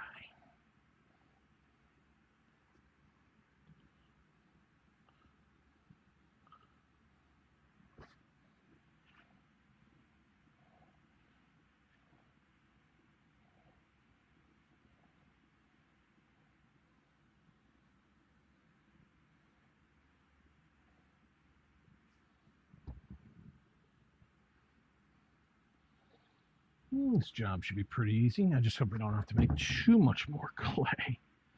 Well, let's be honest, I hope we don't have to make any more clay for the other one, but considering how much I used on the back of him,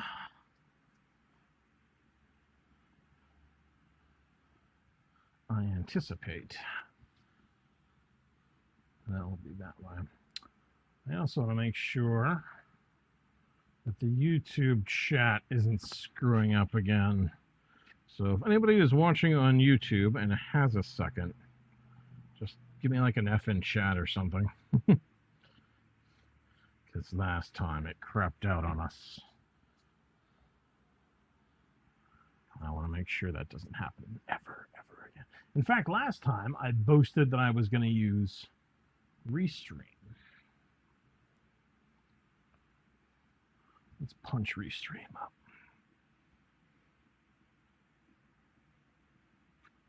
All right. The password. And that's why I didn't do it last time. Because my password for Restream is one of those giant Google-generated nightmares.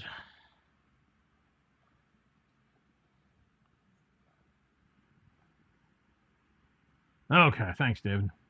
Just wanted to make sure I didn't lose anybody again.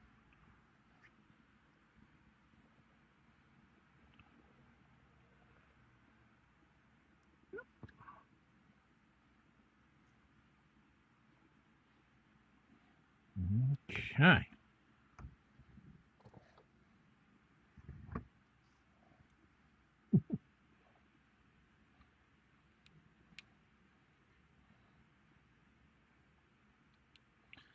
Let's make him the way he should be.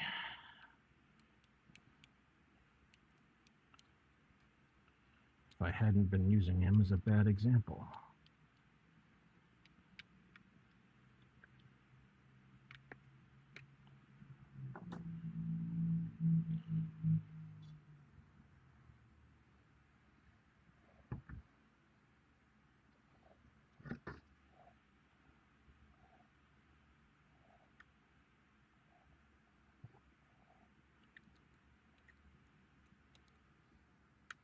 There you go, my little pumpkin-y friend.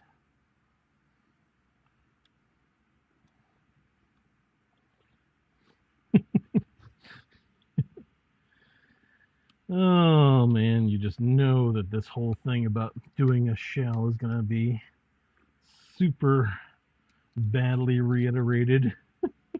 I do the video. Oh, dear.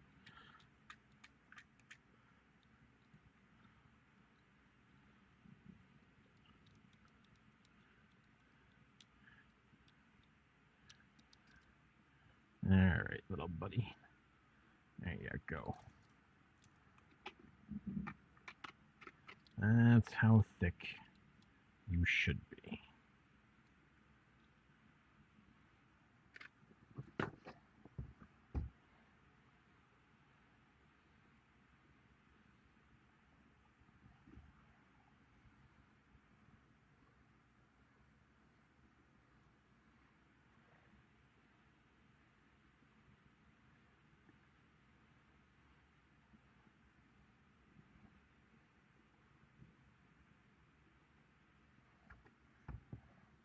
Nice.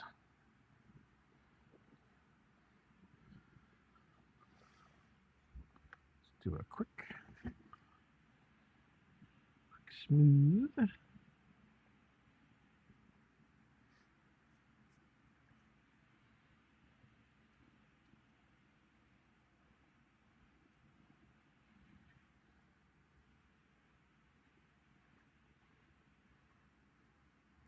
I'm so glad I gave that top time to dry too before throwing on the bottom reinforcement.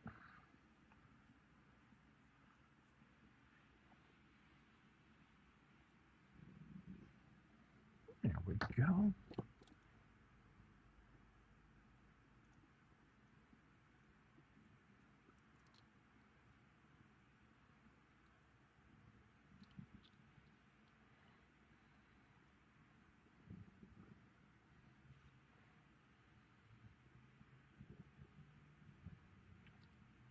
There you are, my little friend.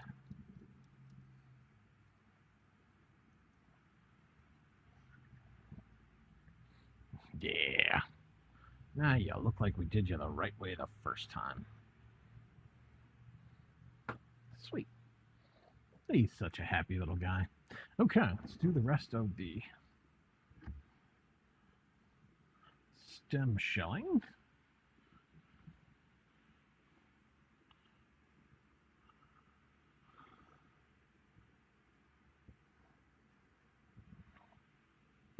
I didn't want to do that far out with only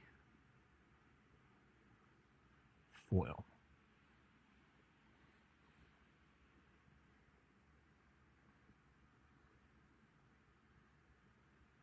He is such a happy little guy. I'm really glad I made him. I have a feeling this one is going to be gifted to the parents.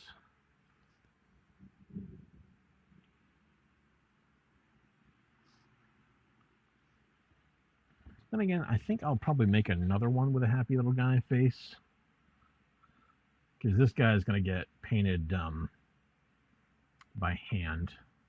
And if I'm going to gift something to the parents, then I'm gonna airbrush it.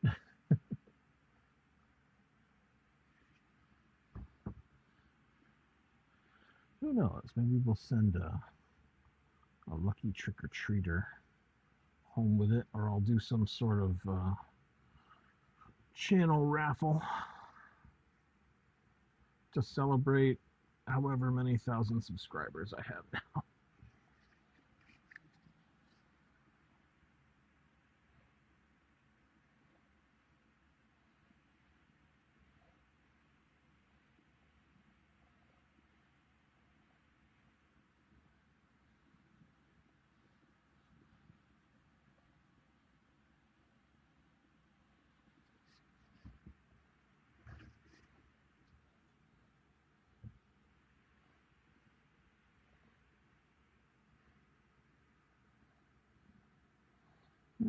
Okay.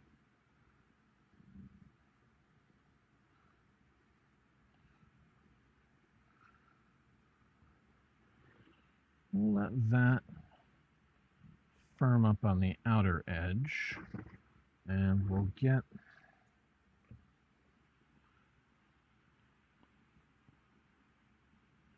a little bit more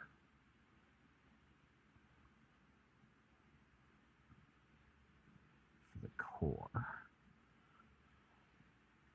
I really got to decide how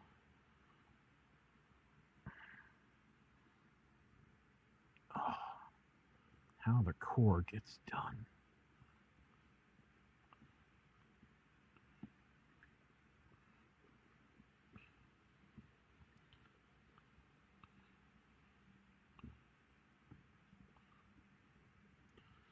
Try a slightly different method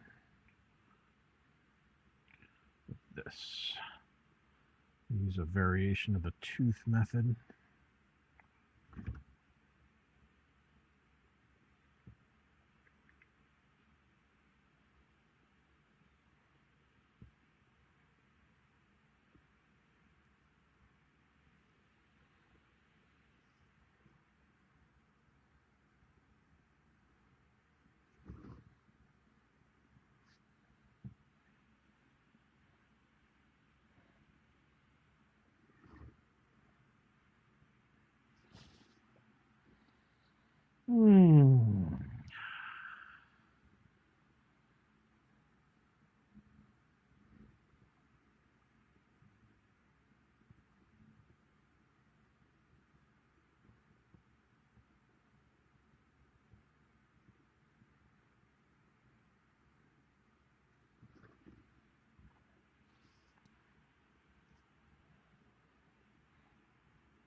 Okay.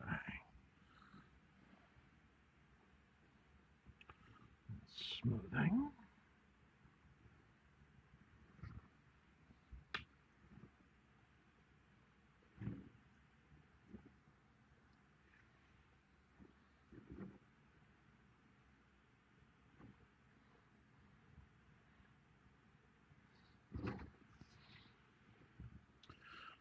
There's a void that we're going to have to fix.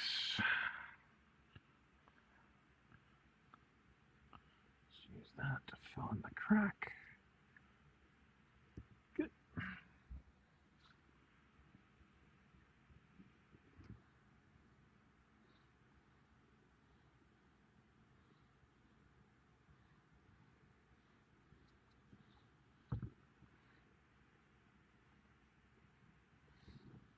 Okay.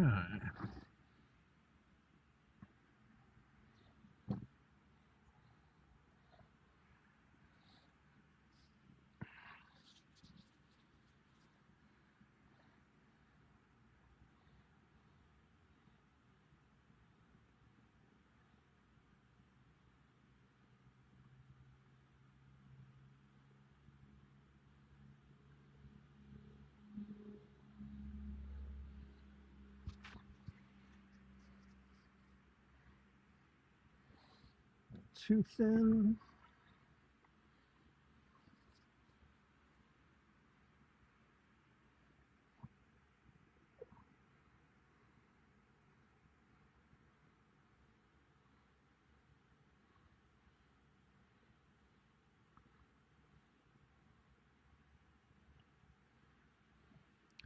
His face is going to be flat. He's going to be the low effort one,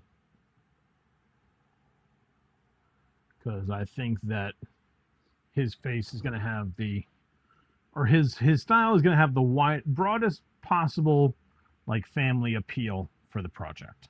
So if I make him the low effort one, perfect.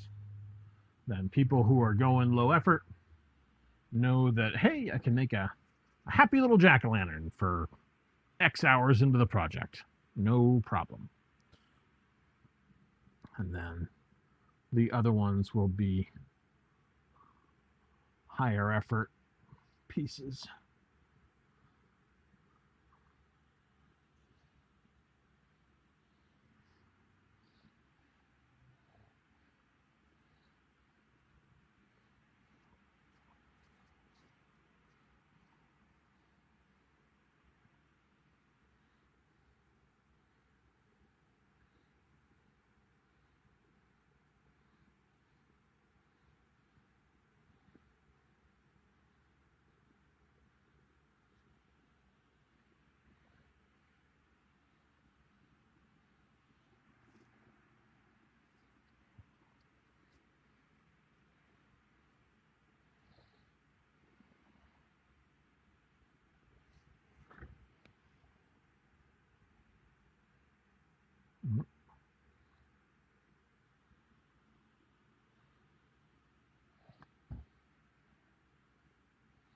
Okay. All right, so I'm just going to use the butter knife here to push those into the stem.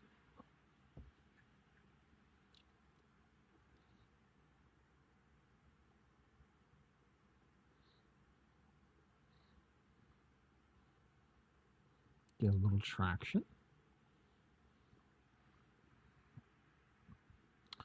Same thing on this side.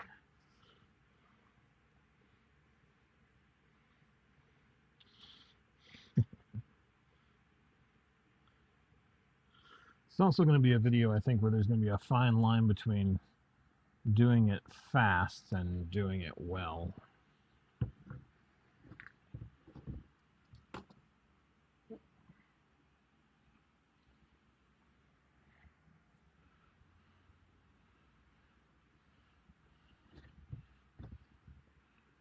Gonna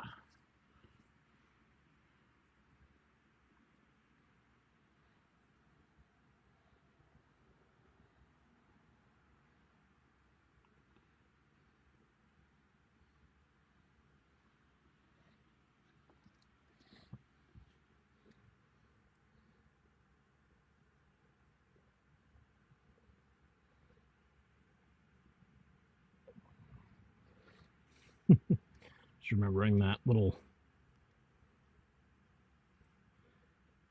there was a little thing about types of service. And it's like fast, good, cheap.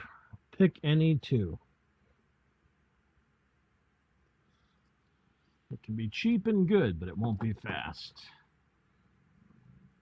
It can be good and fast, but it won't be cheap.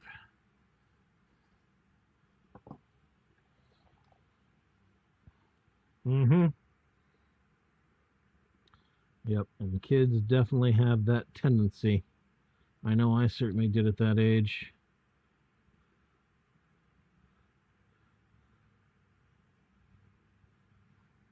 Because we view it in very, very different ways.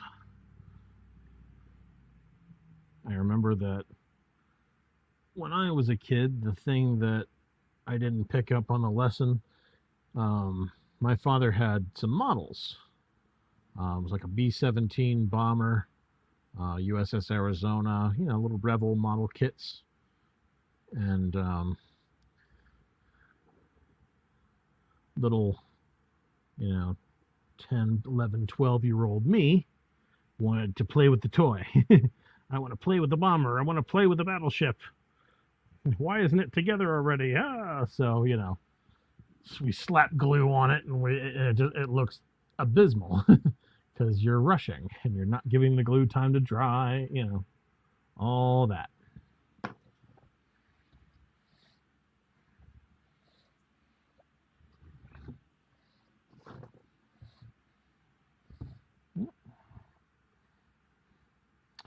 The classic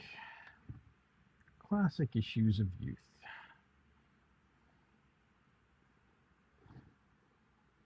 And obviously I didn't learn till much later in life. Slow down. Take it easy. Do it right. And your battleship won't look like a pile of crap.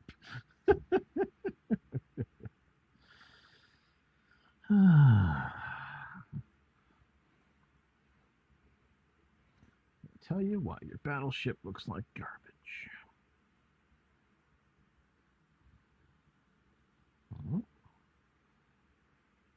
About to say, here comes the rain again.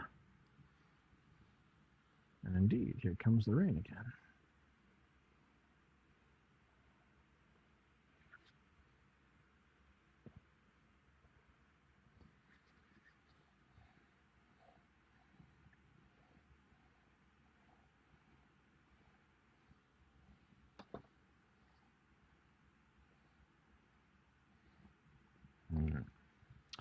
I'm not going to get too fancy with the bottoms of these. Just make sure they're blended.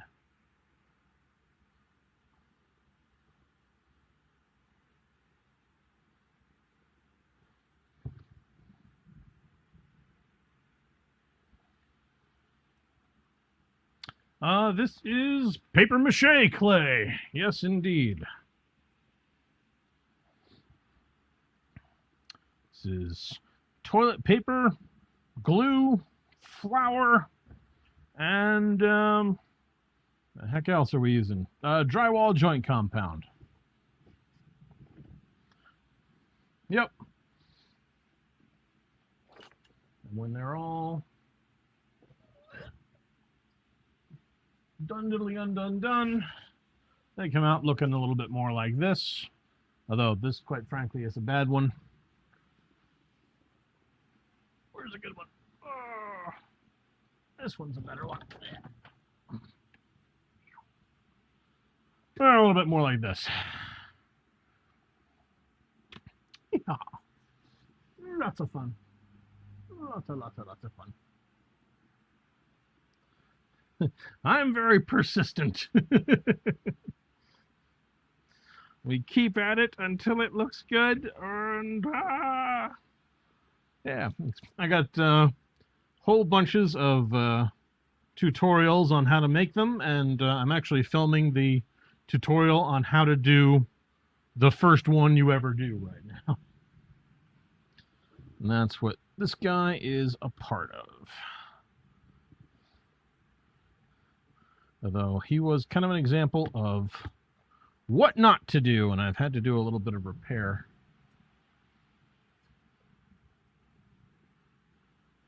On him. A few spots. Maybe I will do just a tiny little bit of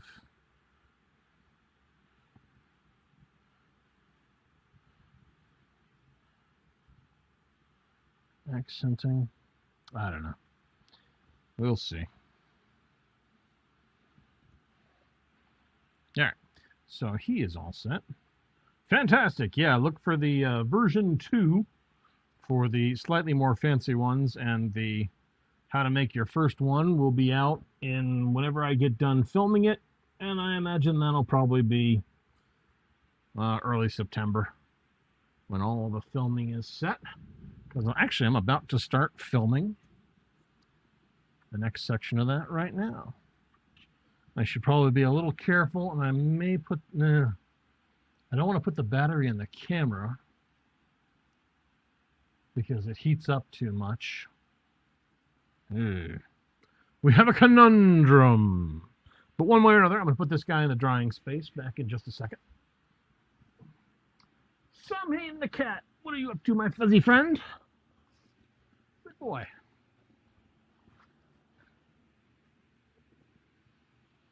Ooh. All right. At least this one's got a lot more reinforcement. And I shouldn't need the fan being pointed right at me for this one.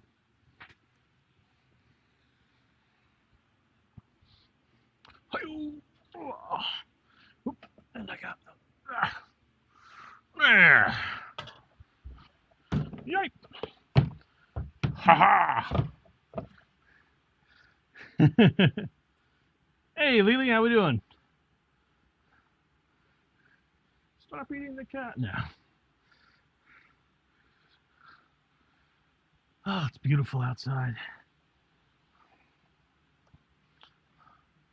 There's a rip-roaring rainstorm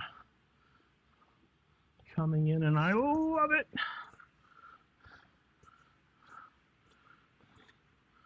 It is possible that I made just enough clay.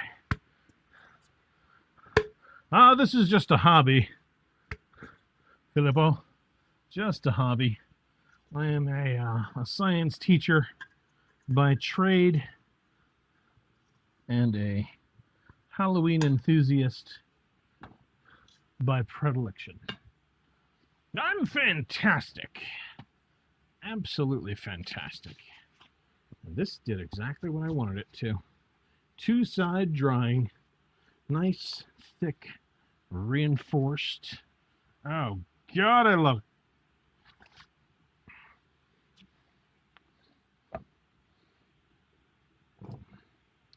Let's do a quick saw away around the bottom.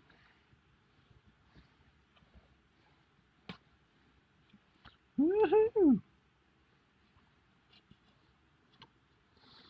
Yep.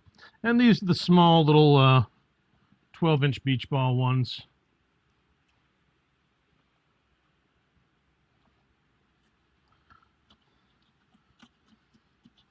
Fantastic. Italy. Awesome. God, who else do we have from Italy? Why is her name jumping out of my face? Or be out of my brain right now?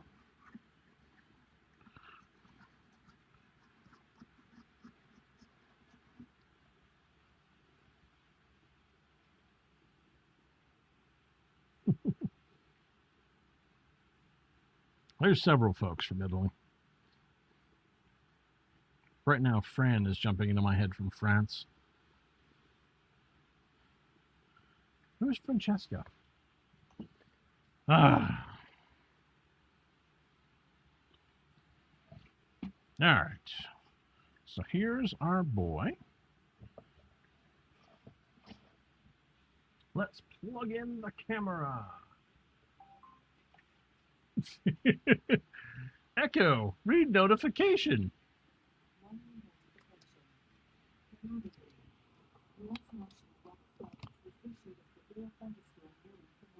A severe thunderstorm? You don't say.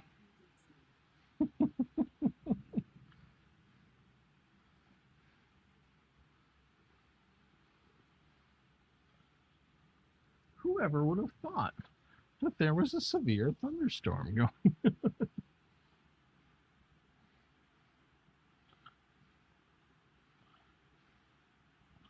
All right. Let's fire up the camera and pray, pray, pray that we don't lose power. We use a beach ball. And to start off, you have the beach ball. Then you put about 4 layers of pretty much any paper product you want. Newspaper, paper towel, brown paper bag, doesn't really matter. Any kind of paper that will absorb the paste.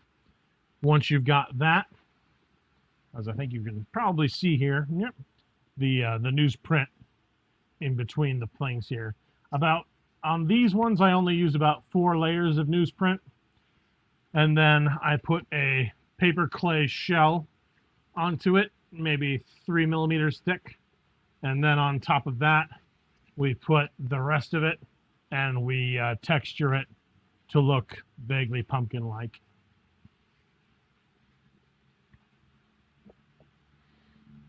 Okay, let's power on.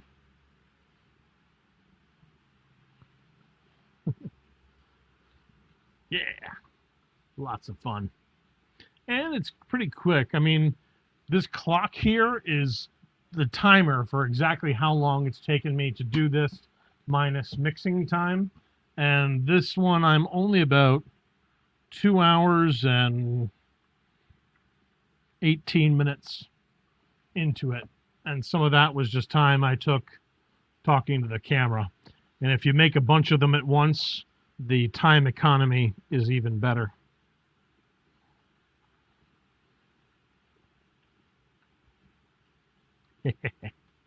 This guy's doing pretty well. And then we've got the other 2 are over there drying.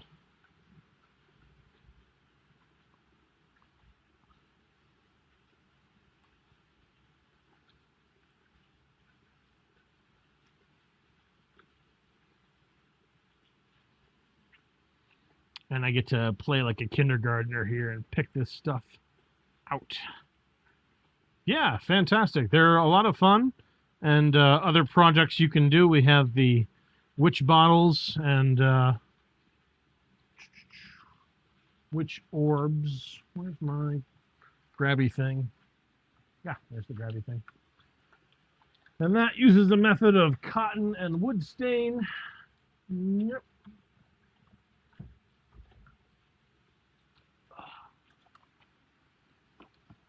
Which can get you stuff that looks like this. And this guy is going to become a haunty, spooky ghost for Halloween this year. But it looks like twisted wood. And there's lots of fun. I gotta get working on this guy. It's supposed to be one of the centerpieces for this year. Don't sweat it. I'll be making witch bottles tomorrow with my mom. I have no idea if she'll allow me to broadcast, but we'll see. All right. Right now, though, we're going to film this. I need to get a preview of it. And there's a whole tutorial out there for the witch bottles.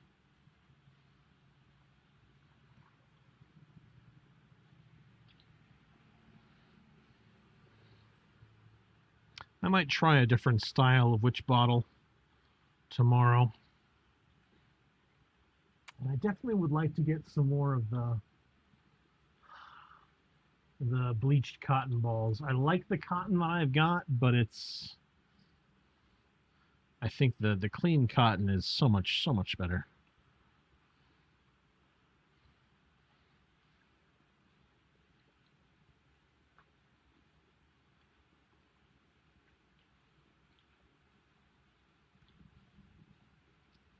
I am so worried that if I put a battery. Oh, good. We got the thing. Okay. So let's see here.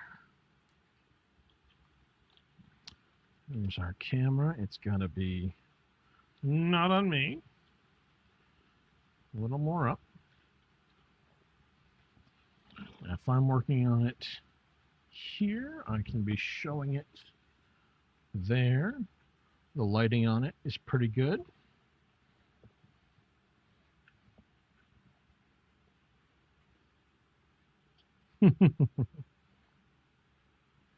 I love the witch bottle. It's such a fun project. Man, that's still a narrow field.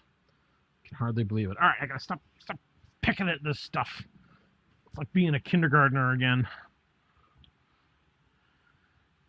All right, so brush, spatula, not that thing, screwdriver, butter knife, pencil/pen. All right, I have everything that conceivably you'd have at home. I want this to be a little bit closer to the camera. I can angle that down a bit. Twist this over a bit. Okay. All right, now I'm mostly out of the shot, which is perfect. All right, so if I can't respond immediately, it's because I'm in the midst of doing the filming and all that stuff. But if I get to a spot where I know I'll be fast zipping through this, then I will be able to chat again. So just FYI, that's why that notice is there. Cool, yeah, there's plenty of stuff out there. Check the, like, not so much the live stuff. The live is just what I do in the interim, but the actual, like, videos section should have all the tutorials in it, and they'll be far more accessible. So that's the one on the fancy carve. All right, let's start recording. Let's keep this phone near me. And I need the battery for the clock. Good stuff. Thanks for swinging in, Filippo. Filippo. I'm not sure how to pronounce it precisely with Italian stuff, but I really appreciate you hanging out. Hope you find something you like in the videos. All right. Here we go.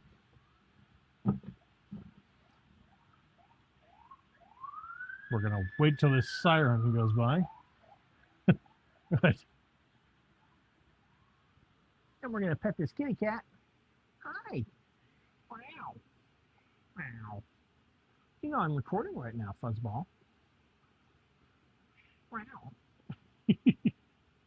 Oh, you're so cute. You're such a cute little bastard. Yes. Good girl. She's probably getting hungry. I fed them a little earlier, but they get 2 rounds at night of wet food.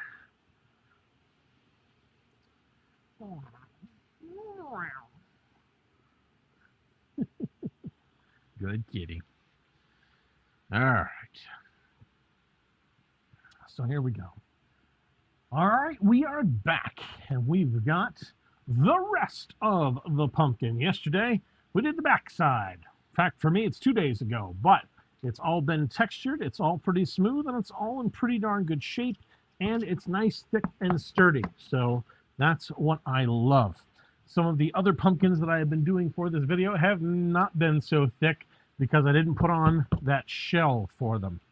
So we're on to today. So I'm going to throw the battery in the project clock. Make sure it's ticking away. Keep going. Today we're doing the face. It is virtually the same process as doing the back of the pumpkin, except you're just going to avoid all these cutout areas. You could reasonably get a Dremel or some sort of tool, and it occurs to me also, I apologize for the deafening rain sound if it makes it on there. We're in the midst of a deluge, and my window is open because I adore storms. So you could cut through this all the way through, but it is a pain on a Dremel bit or a saw or an X-Acto to try to pierce through this to cut a face. So I really, really like to have only my paper layers there, so they are nice and simple and easy to cut through. But time to get the face done. Same old methods.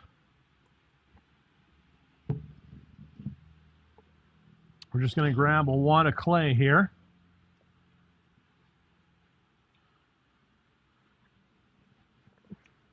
And put a nice quasi-thick coating on. If I need to, I'll use a spatula or something else to smooth out further. I'm going to try to make sure that where I left off last time and where I'm starting this time, just get a nice, even, downward smooth cycle. So I'm making sure that this layer bleeds smoothly into the one that I did before. There really should be no huge evidence of a transition if we do it right.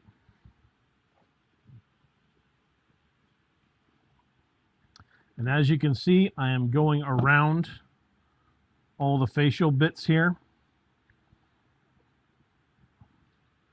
And it's fine if you go over it, because all you need to do is take a butter knife, screwdriver, whatever, and shove the clay back to where you want it, because you'll stop right at the edge of the shell that was there. I don't really have to worry about the design being too bad. I just need to push it back onto where it's supposed to be.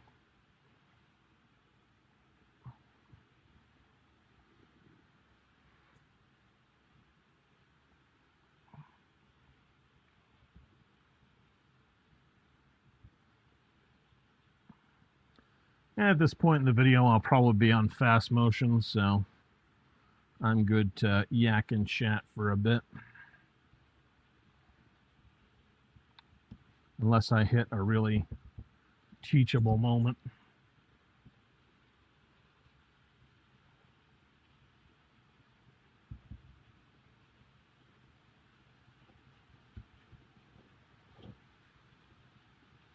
Woo! It's a deluge. If I suddenly disappear, it's because we lost power. FYI. There is a monstrous storm out there.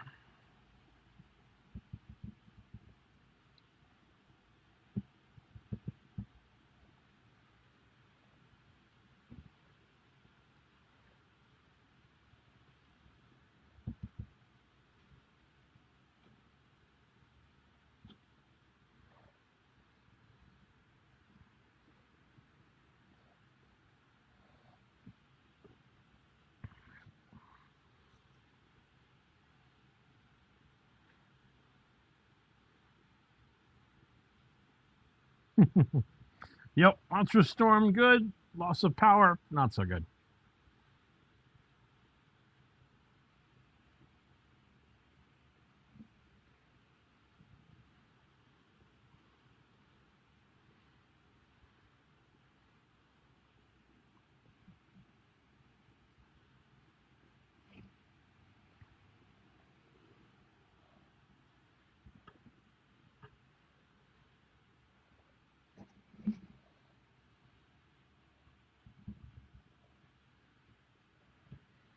Yep, fortunately I should have enough clay here.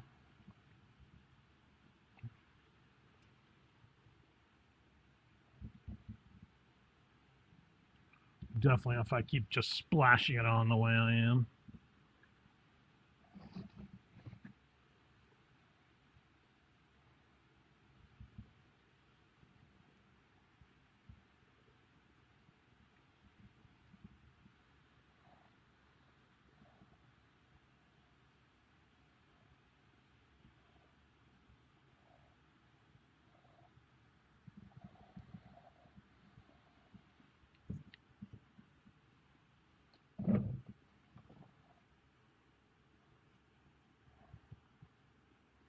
I don't think normally I would recklessly splash the clay on quite this much, but with this method, I don't feel too bad doing it.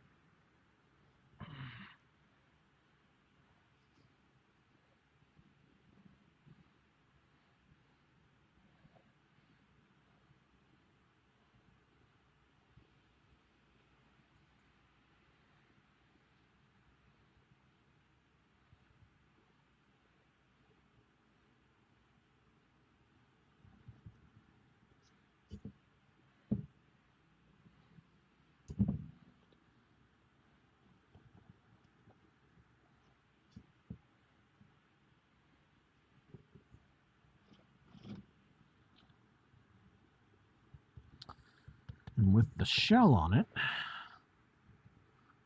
I won't have to worry about it losing structural integrity.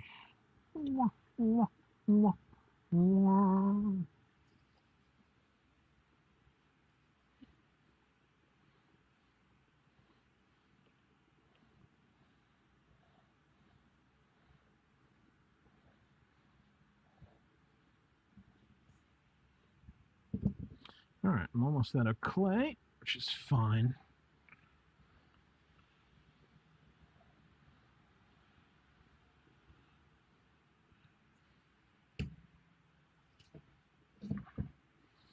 Okay. All right, so I've gone and put all of the clay on in just a huge mishmash, and I'm just going to quickly kind of find all my edges. I'm going to find the teeth in here.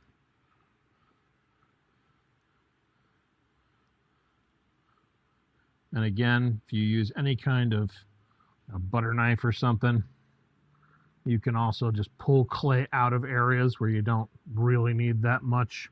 I was very, very haphazard and fast with how quickly I just shoved clay onto this thing, which is absolutely fine. So I'm going to firm up the face a little bit and then start putting grooves in.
I hope we don't lose power just because they've been absolutely awful about power restoration times the last few times we have lost power.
All right. Okay, got my face mostly formed. I'm just going to use this spatula here and a little bit of smoothing paste to go over and get a lot of this lumpiness toned down. And I'm going to make sure that all my edges bleed into the old sculpt pretty seamlessly. So that is my next step.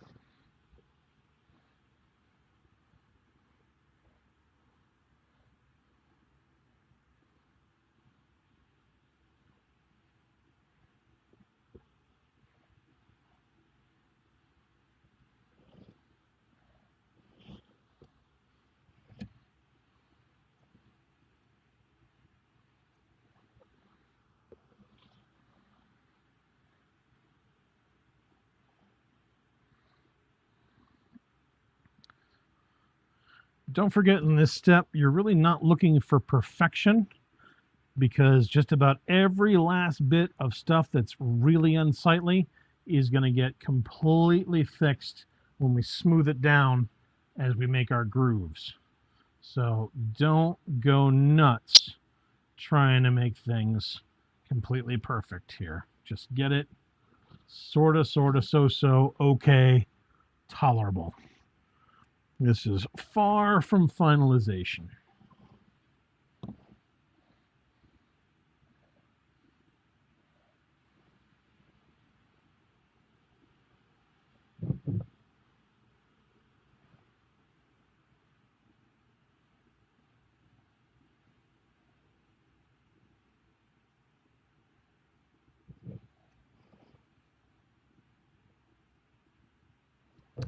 Your stem section at the top, again, doesn't need to be perfect either, because the stem is going to go right on top of where all these lines are converging. So if they don't look good or they don't all converge evenly, we're going to cap it with the stem and it will never be seen anyway. So do not fret.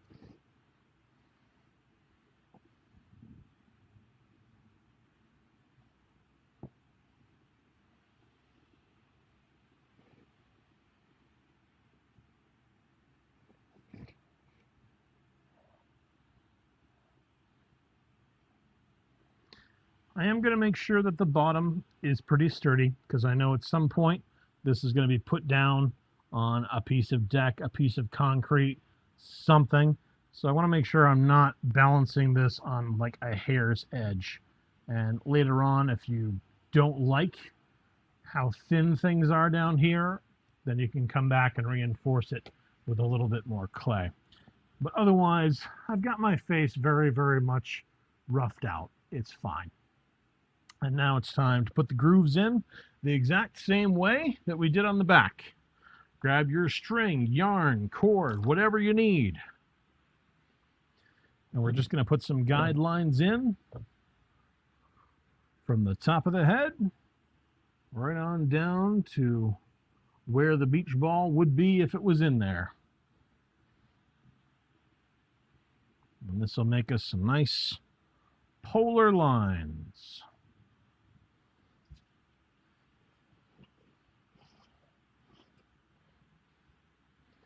Pressed right into the clay.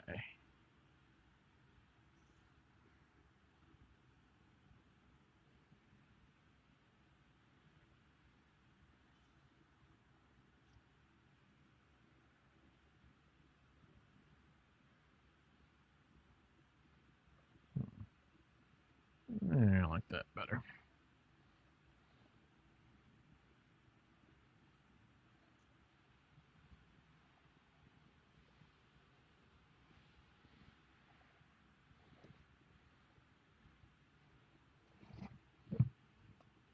There's our guidelines in place.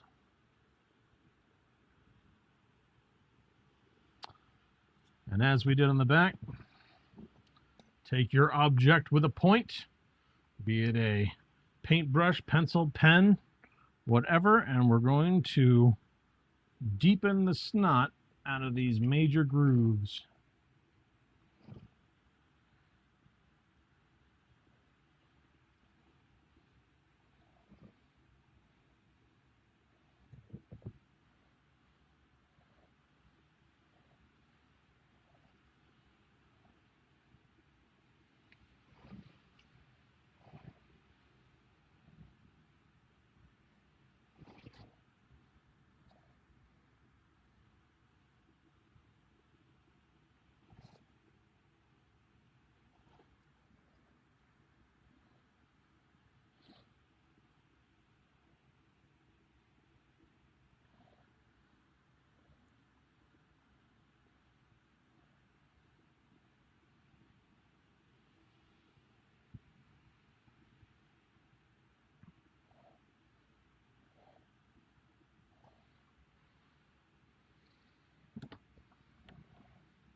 And then just as we did on the back, we're going to use our paintbrush and some smoothing paste.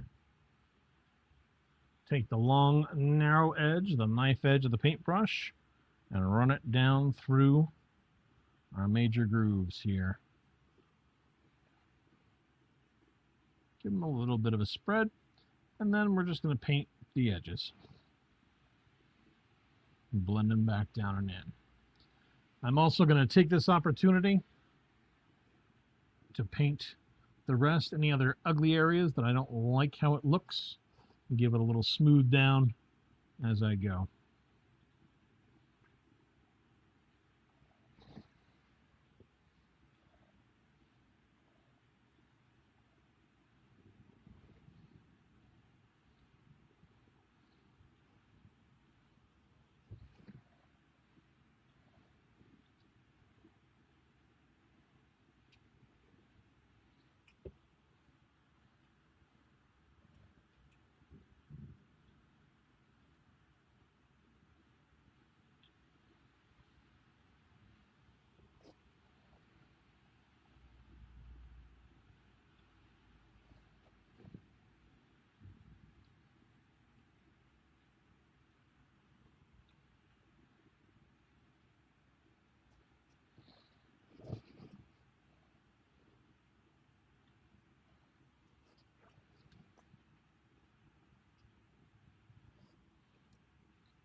All right.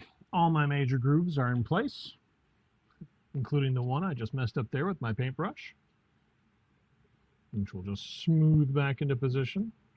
No harm, no foul, but not doing it again. And now we're going to do the minor grooves. Same way as before, grab your pen, pencil, tool, and I'm just going to put some lines wherever I feel like it, keeping it safe in the face. Oh, we got a kitty break.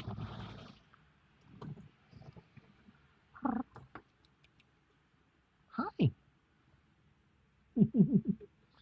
Sam, what you doing? Oh, oh boy.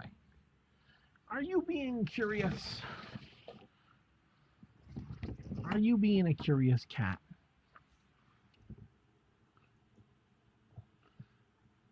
What are you up to?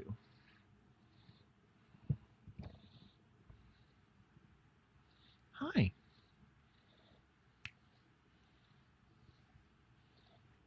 Oh, what's up? What's up, Fuzzy Bear?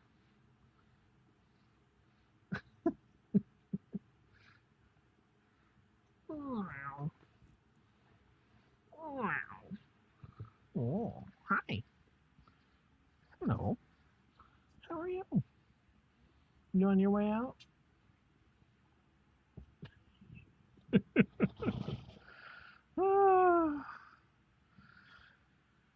Okay, back at it. So, putting those lines in wherever we want them.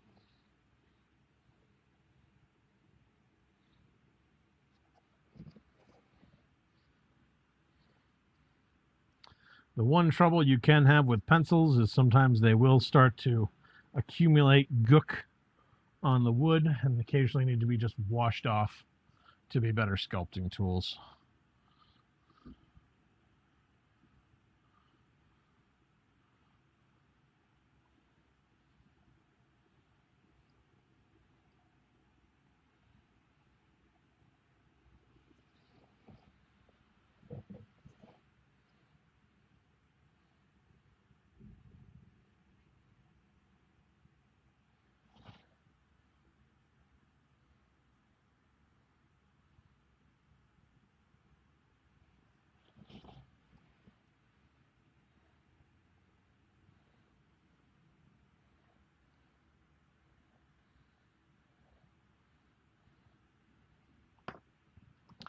And just like last time, just going to give these guys a single swipe over.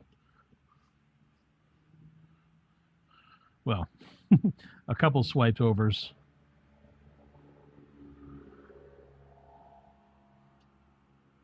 With smoothing paste until they go down.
Cool.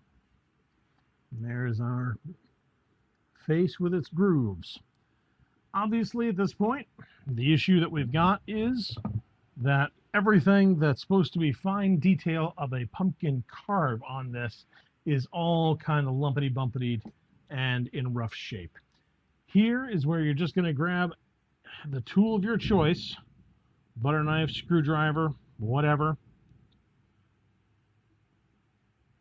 and doing your best to get these bits back into the alignment that you want them with. So I'm just going to kind of paint along the edges here with this little butter knife tool. Try to turn this mouth into a bit of a flat. I'm not going to worry too very much about making this perfect. And obviously don't forget, if you've got a spot that you don't like, God, I love that thunder, you can just hit it with a quick smooth. And it should fall right back into place.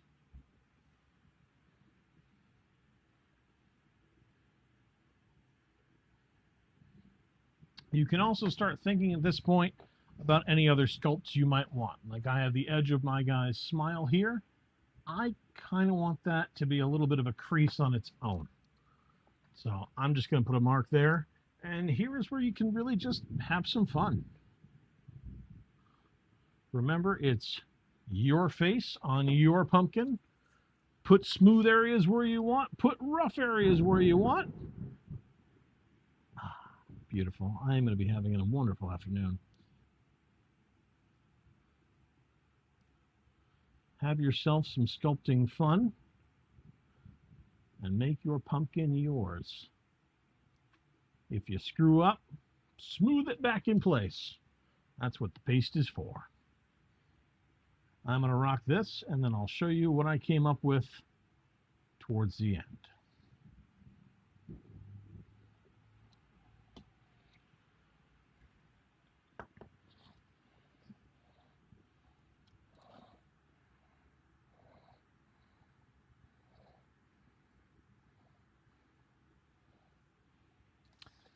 Incidentally, I probably really should show in closer format. I'm just using the butter knife to just smooth along the edges.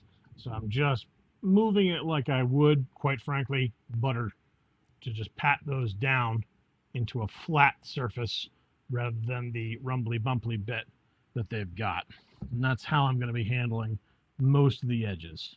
So in case there's a question of how do you do this, that's all you do. Just smooth it with a butter knife. Put new creases in there wherever you want. And if all else fails, brush it down.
Sometimes on the teeth, you may find that at these points, they really don't want to stay too well. And it's perfectly fine just to give them a little bit of a mush down. And that will usually secure the points of the teeth in place. Assuming you have pointy teeth. So mush them down if they start misbehaving on you.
It's fine.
Okay. That's about all I really feel like doing on this guy. And there we go. A face is on. You don't have to make them complex. You don't have to make them as, you know, mean or nasty. Make them fun. Make them whatever. It's your pumpkin. Have a good time with it. And next time, we're going to let this dry. And then we'll throw a stem on and give this face a little cutout. Good stuff.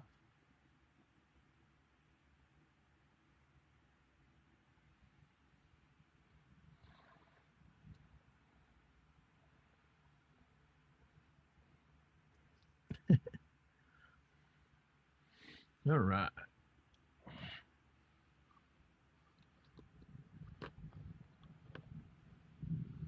That's pretty much almost the 3-hour mark on this thing.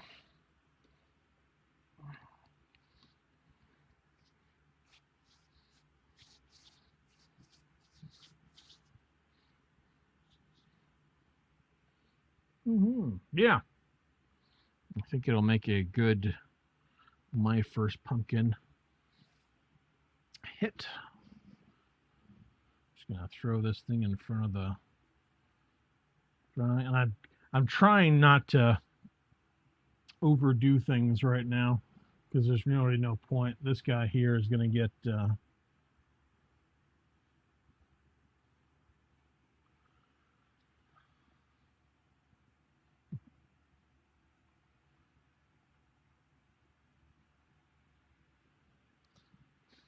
all right, stop it. You stopped filming. Can't do things you didn't show. Timer was running. There, now I'm done. Yeah, we'll throw him in front of the fans. He'll be in good shape.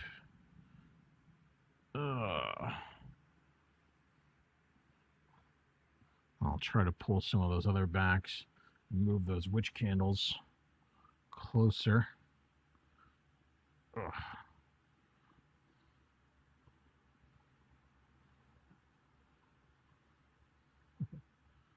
I love pulling these little bits off. Like a kindergartner with glue in their hands. It's so exfoliating and it feels great. All right. Drying spot. Drying spot.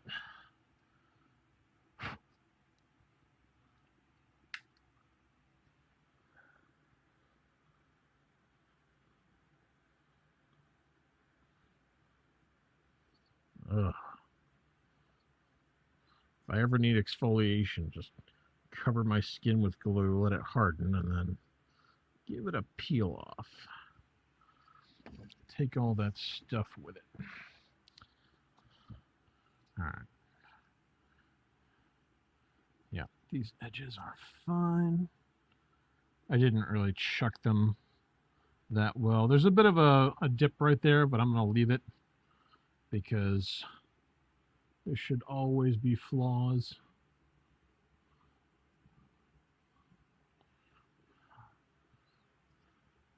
And this got a little thumped. We'll just smooth it down.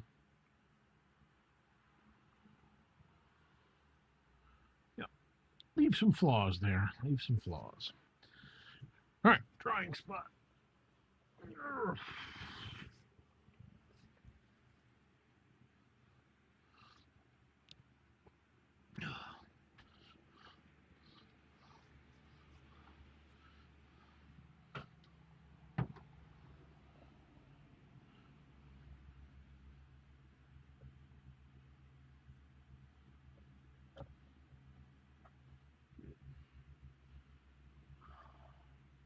I'm going to be careful here because, number one, I've got some other crud over here. Two, the storm's blowing water in.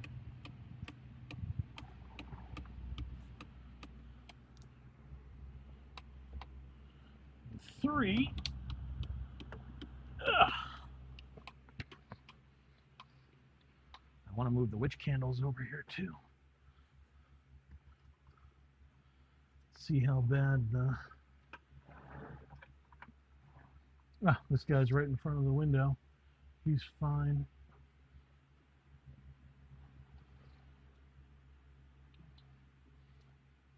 All right. Let's move the witch candles in front of the fans.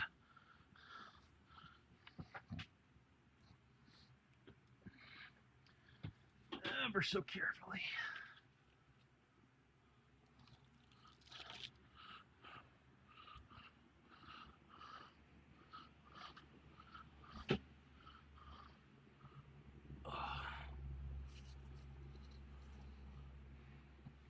I would really love to have a giant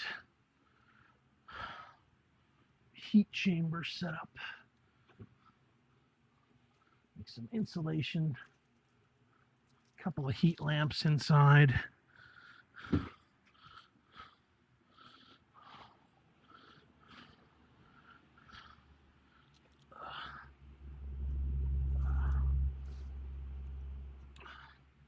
And a fan or two to circulate. Oof. Oh.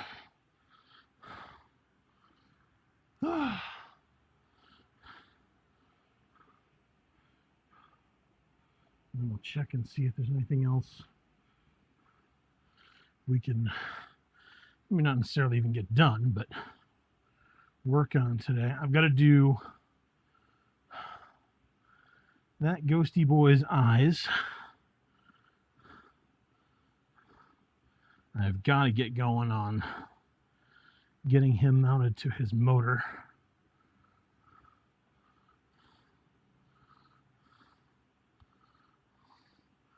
Because I did not buy that thing to not use it.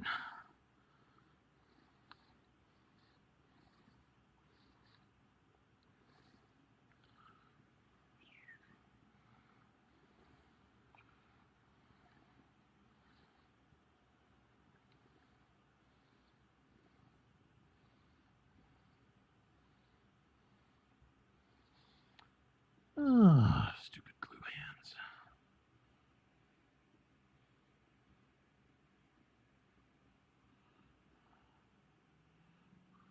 It's so much fun. I waste more time on stream picking at the glue. Especially towards the end of stream.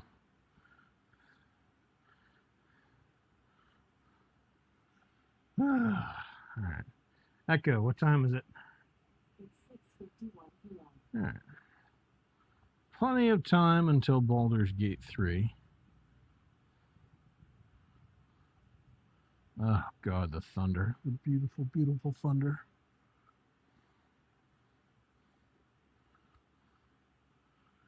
And then I want to try to vacuum up here tonight before Mother arrives.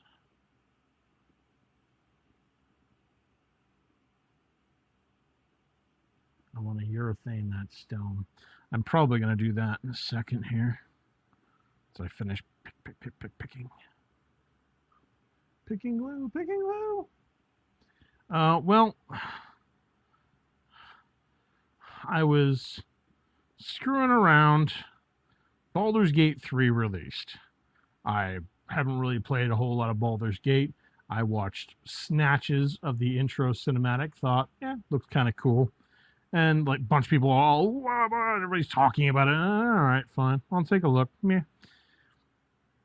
Watched a little gameplay, and then I saw it's multiplayer. Like, it has a co-op campaign. I was like, oh, really? So not only is it conceivably probably a good game, but I can play it with friends. And it's D&D. Well, this sounds, yeah. So I talked a few folks into nabbing a copy, and at least somebody said on the little gaming chat, hey, let's all give it a shot tonight. So theoretically, we will be playing some Baldur's Gate 3. this evening. All right, I think I got all the happiest bits on there. Let's get that other which candle over there. This one's kind of tall, so we'll two-hand it. Yeah, that clean cotton. Damn, it's just better. Big reach, big reach. Okay.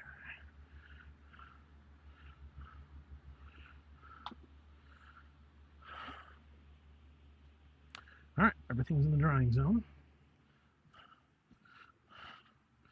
Hey, gravestone. I've been threatening to urethane for years. First off, all right, I think that's the urethane.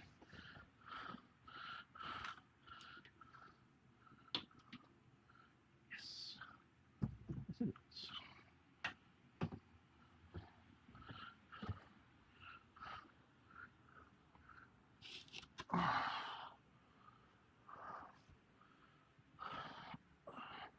Poor Anna Steed hasn't had her stone in the graveyard for like 2 years now because somebody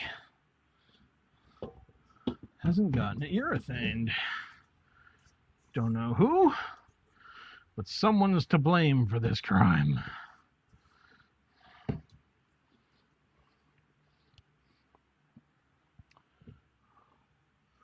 Got a handful of clay remaining. Rewrap the pumpkin garrote.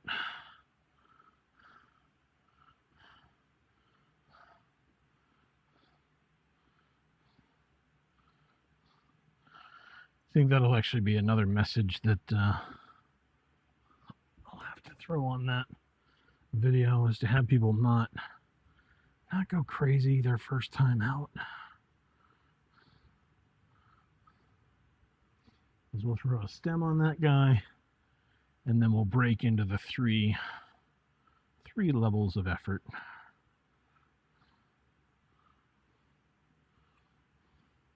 I'm going to start by just grabbing the happy little guy and doing the painting on him. And then we'll do medium effort and then maximum effort. Well, I want to give people the options. That's the biggest kicker there. And, you know, again, time frame. Everybody should get an idea of about how long it'll take. God, the times I have gotten that question. How long does it take? How long does it take? How long does it take? Sam, how long did it take? Wow. How long? Hi. Little bear. Come over, say hi. Yeah, good boy.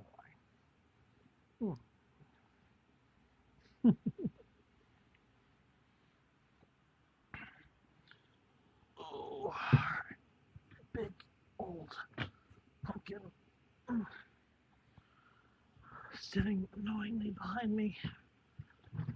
All right. Wow, I did some texturing on this one at one point. Ugh. How'd that get wet? More importantly, if it got wet, is that moisture still there?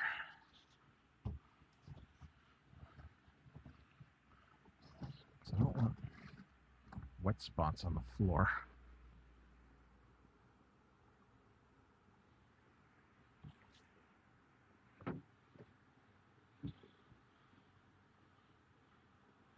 Yeah. One of my water bottles fell over. Had a slow leak from the cap. Hello, pumpkin. I see you're rolling into me. Yep. Okay. I reredded it, so that's fine. Oh.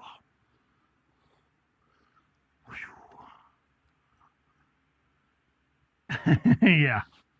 Yep. I hear you. right, first thing I'm going to do is a couple of spots on this one.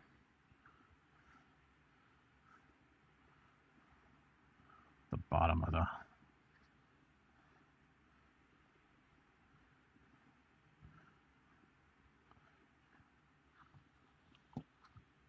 groove is a little cracked open.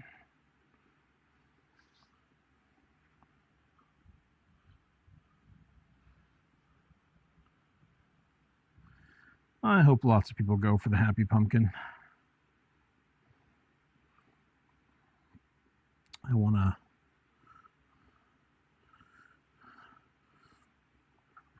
a bridge to the, well, what's the word? The folk crafting community, the home crafting,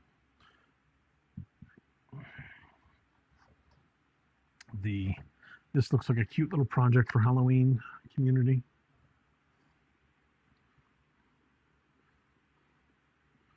Because for most people, that's really all it should be.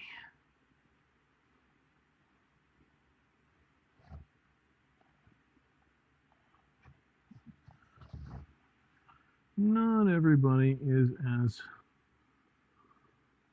Halloween sane as myself or Don.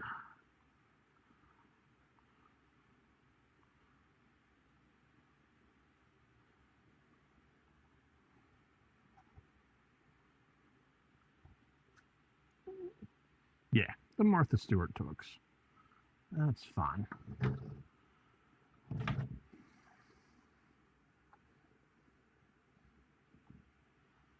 A nice simple crafting project that everybody can get into. You know, the gateway drug. Remember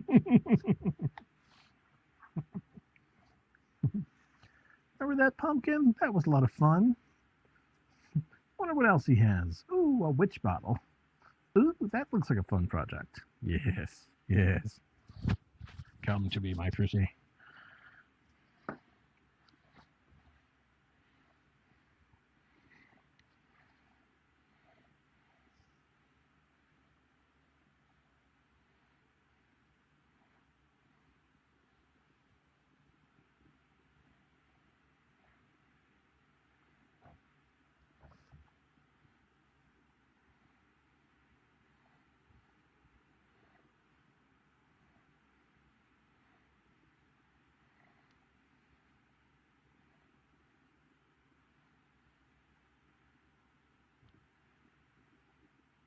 Okay.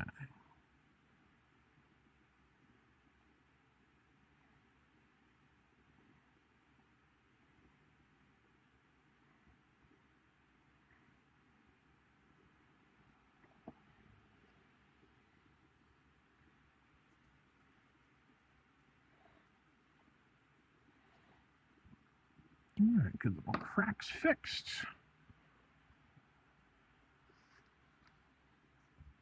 Hopefully. All right, and I got this wad of clay.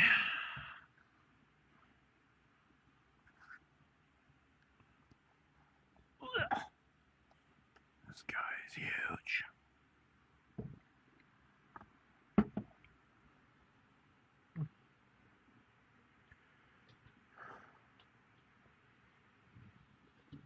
Yes.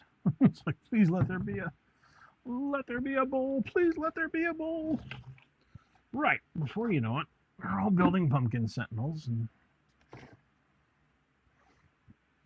Halloween takes over the world. You know, usual.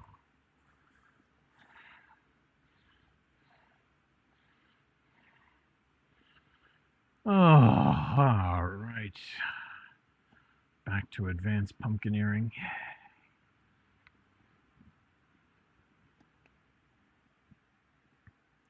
Not that the simple project is bad.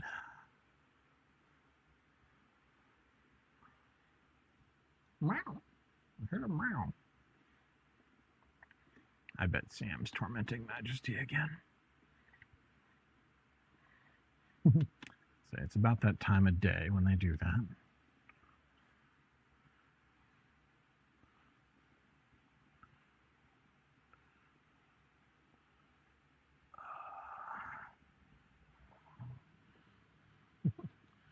Chinese black magic. That's how it always starts. Very small.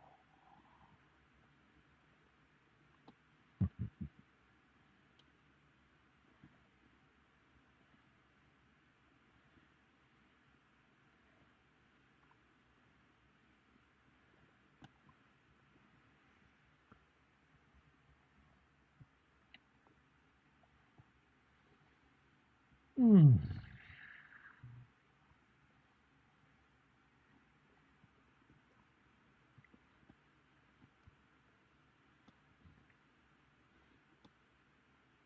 Hmm.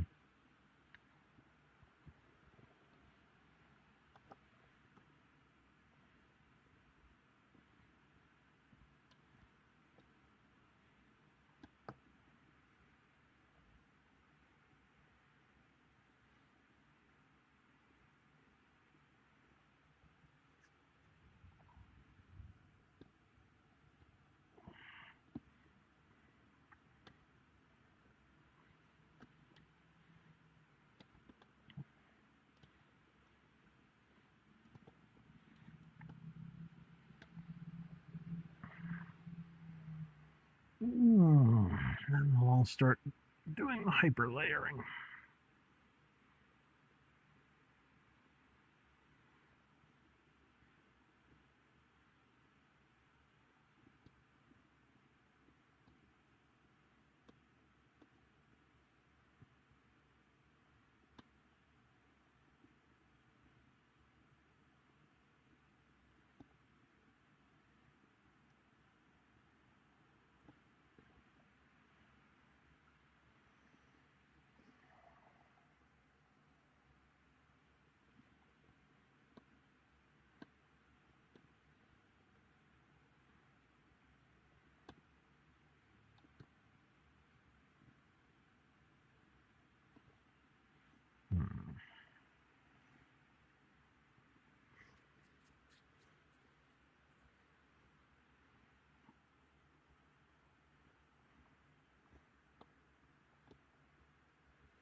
The next video will be advanced pumpkineering. Step 1, keep a spare part Franken pumpkin in the background for when you've got stuff left over and you don't want to waste materials.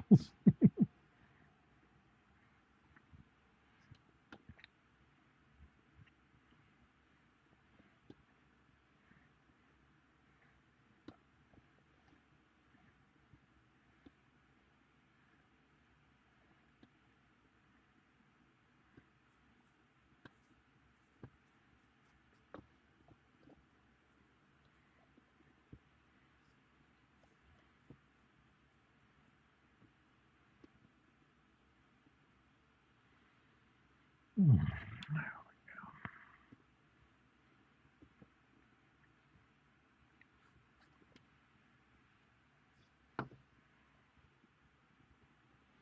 Yes, there's a bucket right behind me to hold him. Good.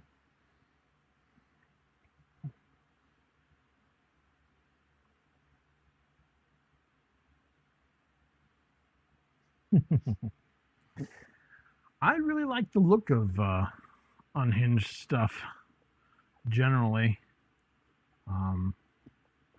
His cotton method is pretty good.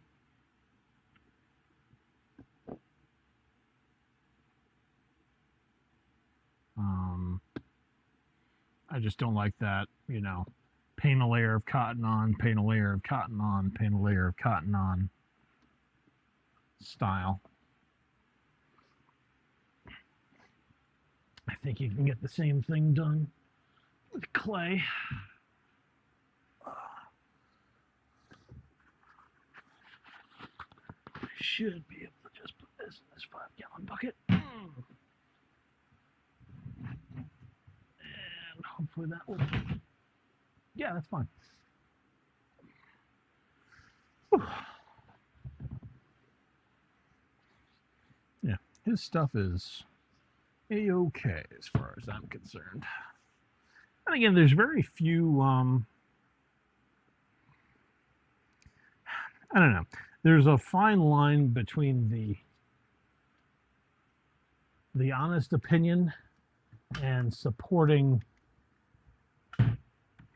artist positivity.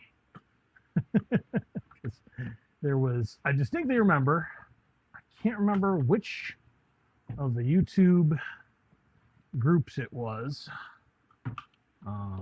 but no, not YouTube. It was a Facebook group, and somebody had done a pumpkin spider, and they put their work next to a Lowe's sort of, not necessarily pumpkin spider, but a Lowe's Halloween spider equivalent. Theirs was very kind of demonic looking with horns and other stuff, but the legs on that particular spider pumpkin were not bare PVC, they're painted PVC. So he had black leg coming out, orange 90-degree joint, black section coming down. So it was black, orange, black, and he had attached a little tuft of hair near the top. But you could really, looking at it, you're just going, that's PVC. And I looked at the thing, and on the comment, you're like, which one's better, guys? Mine or Lowe's? What do you think? And in my head, I'm going, I would go for the Lowe's one because it has a much more integral look, and I can tell it hasn't been thrown together with, PVC and dreams. Not to say he did a bad job on the horns and the head. The central part was actually pretty good, but those legs just gripped to me, whereas the other was a solid unit. And I just wanted to put quite frankly, my friend, I'll take the Lowe's one before yours. But I didn't because artist positivity. I don't want to crap on somebody else's work that they've clearly put time and effort into in a craft room. But somebody else was a little bit less nice than me and was like, honestly, dude, I'll take the Lowe's. And then they went like, I think you could have done a better job on those legs. My exact comment, or my exact thought, because I wasn't going to comment that, but I felt kind of relieved, like, oh, thank God you said it. Like, I'm not gonna poop on an artist ever. I just want people making art and doing fun Halloween stuff. But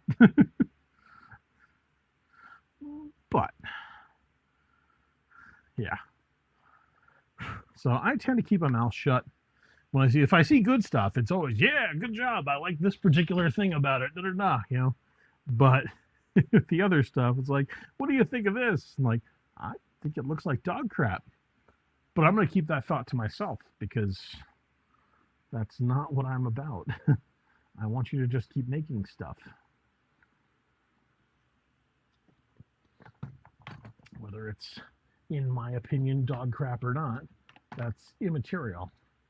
To a certain extent, there's a lot of I don't know if I would say there's a lot of validation seeking out there, but I don't know.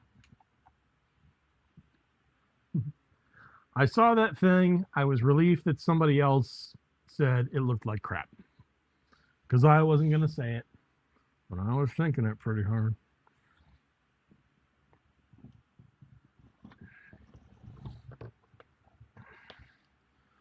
Yeah.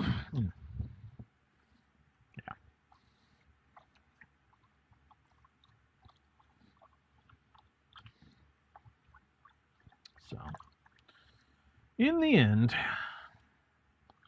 the comment that I would have loved to make was made by somebody else.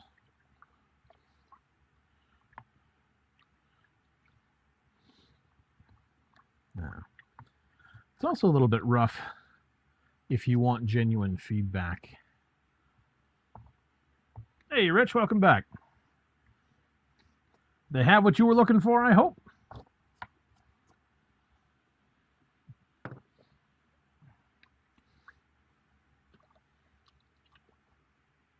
Okay, good. Sam's not up on the drying surface. I was worried about that for a moment. Ah, man. I wish I just used paint water. Good. Having flour as part of my recipe means that my rinse water for these brushes always end up stinking to high heaven if I don't change it regularly. Which is what you'd expect of water and rotting flour. Okay. Brush. Let's have a quick ultrasonic clean. Whew. Get some Windex or something. Actually, I've got a couple of gallons of Simply Green or Simple Green downstairs.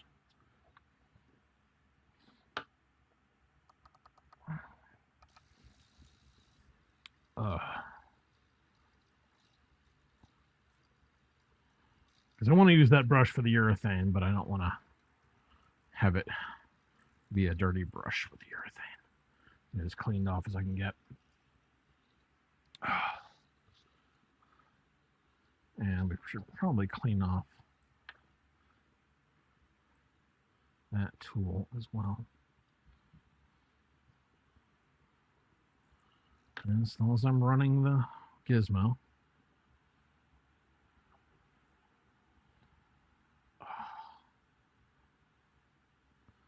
Yeah, but Simple Green wouldn't start stinking because it would be antiseptic.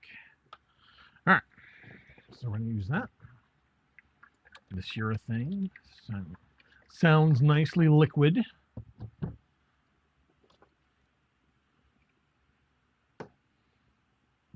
Pardon.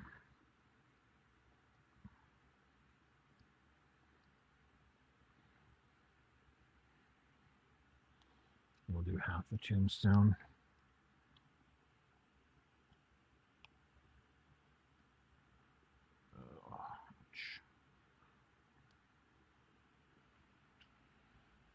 Oh, the formation of hard, crusty cheese balls. Because you work with something that's drying paste and clay.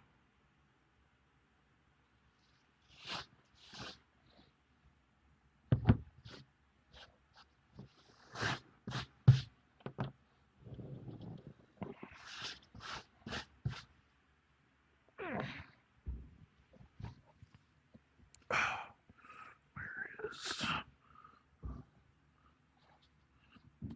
All right, let's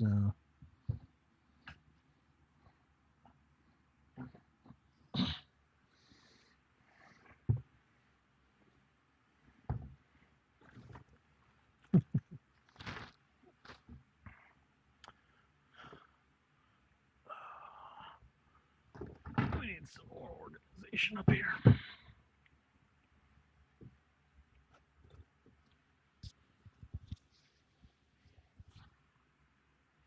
All right. That brush, that. Roll of TP, aluminum foil, water,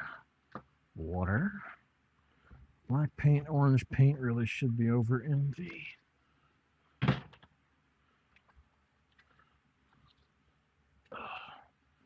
the rolling tool chest. I'm looking for my little vacuum cleaner.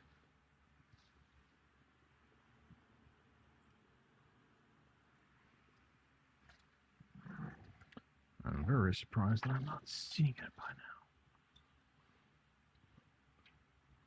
now. Oh.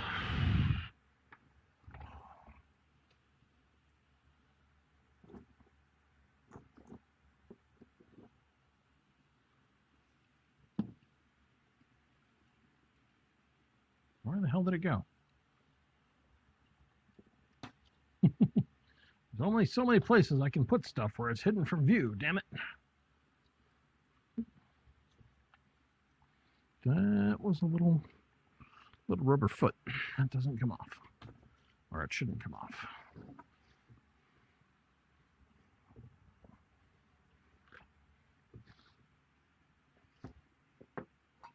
Ah, there's more urethane too. Cryon silver. Oh my God.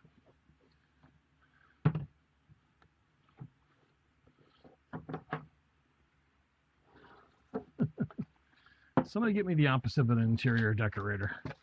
Interior organizer.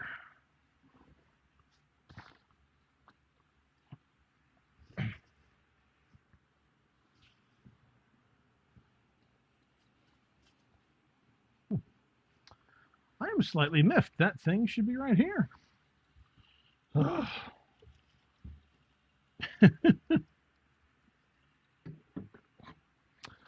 Yeah, fortunately, the fridge is not a spot I tend to drop things. It all goes safely and securely in its proper spot, you know, on the desk.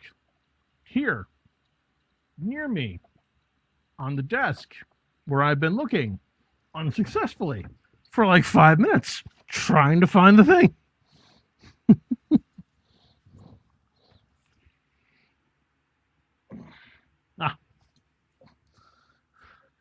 About 6 inches back from where it should have been.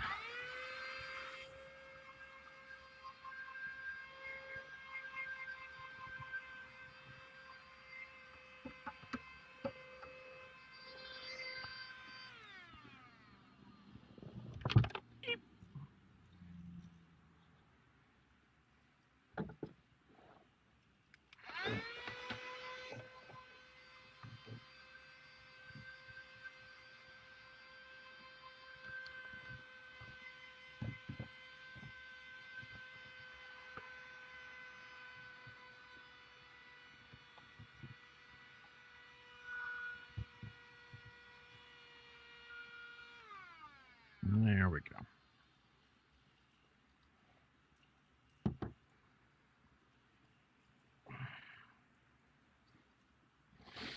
Since I was about to urethane here, I'd like to have all the tiny dust crud out of the way.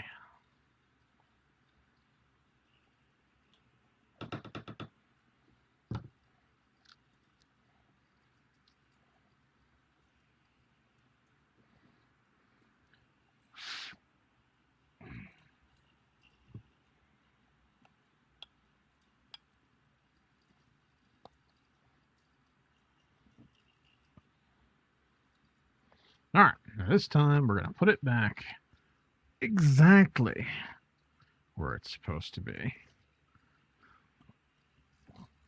Not where it will fall out of the crash. There we go.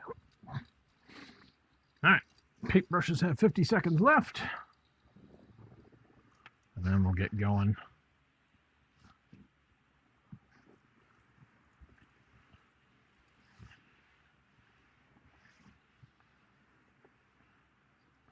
On the tombstone. I'll just knock a few more things on the floor. You know.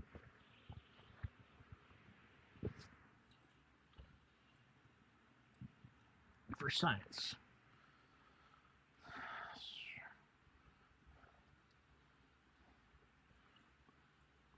Good. So we have 3 witch candles set. We got My First Pumpkin front filmed.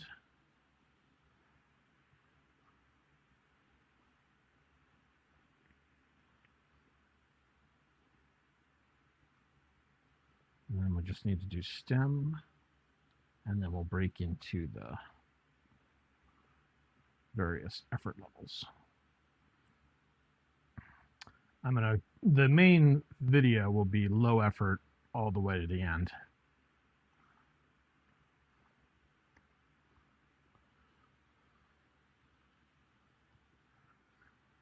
And then we'll have supplemental videos for the extra effort.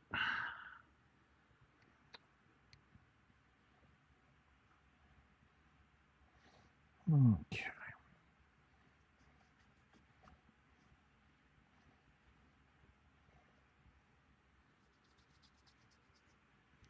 Brush is in good shape.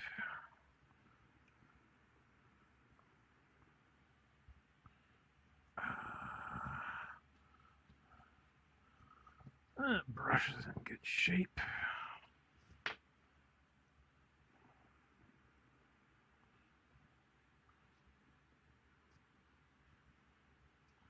That tool is decooked.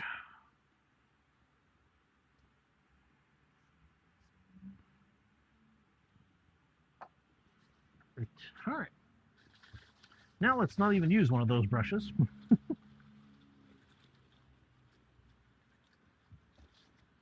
Because I got a whole bunch of these guys sitting right next to me.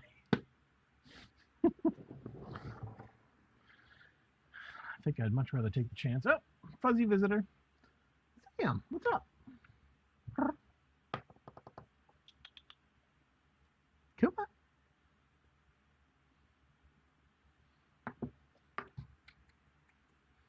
Left bear.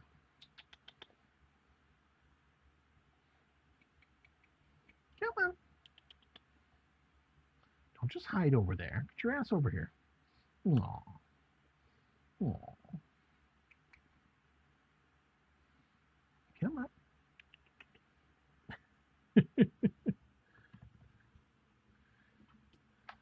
No, we're gonna turn around. I'm glad you can at least see him on one of the cameras.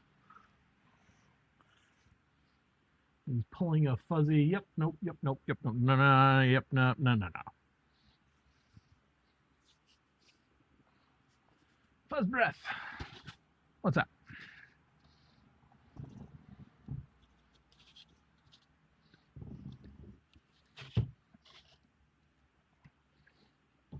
Are you going to come over here after I uncork the urethane? No. Okay, good. Thank you.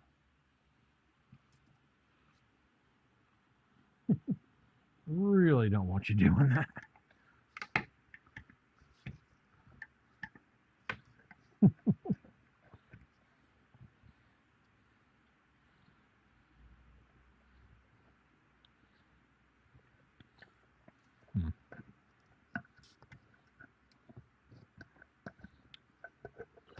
I'm forgetting if poly. Oh, wait. Clear semi-gloss. It's all whitish. Interesting. Yeah. I want attention, but you're over there. Oh, wow.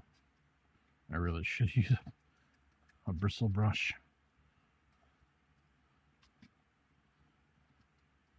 And I forgot this was, it's like we're doing this anyway.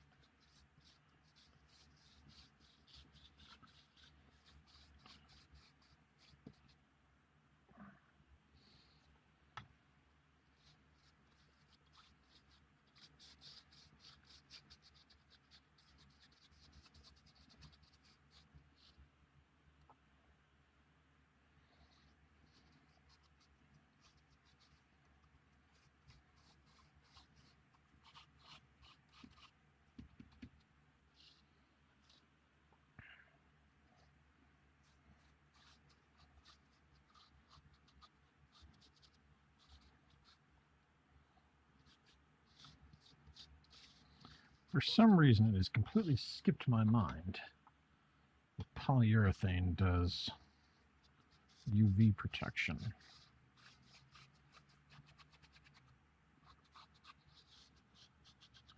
My brain is somehow telling me it doesn't.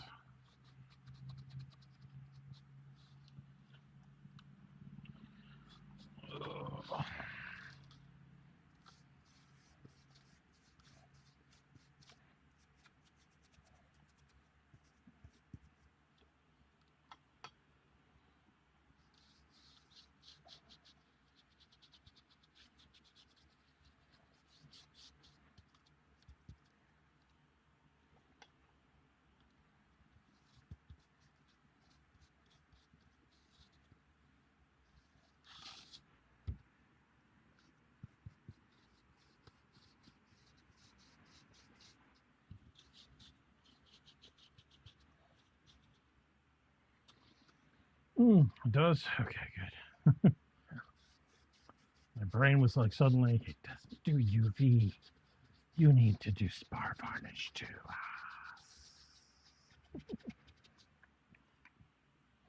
Then why do people do polyurethane?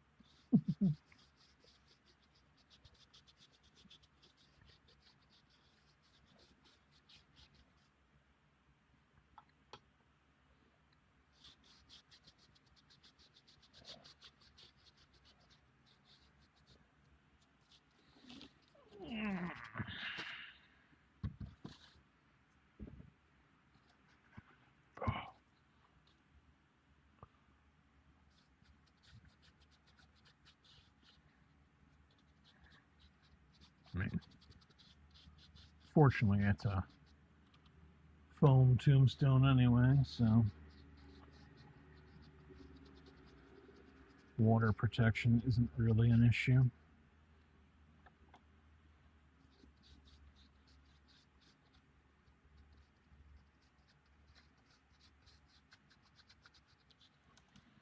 Hmm.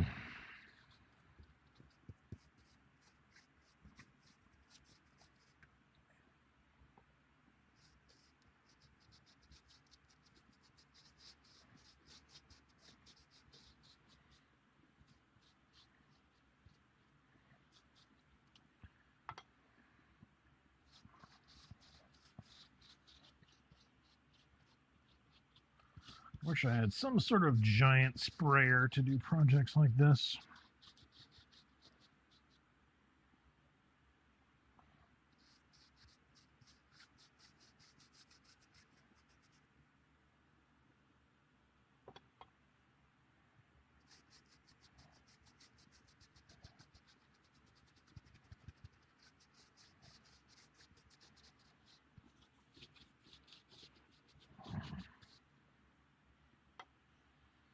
Hmm. I don't know. I don't. The problem with tombstones is that to do them well, it really does require either an investment of time or an investment of cash. I mean, that can be said of most things, but I believe it applies particularly much the same to tombstones. You either get yourself a decent foam cutting rig for heat, or you have to deal with Dremel flakes. I don't think anybody has just come up with a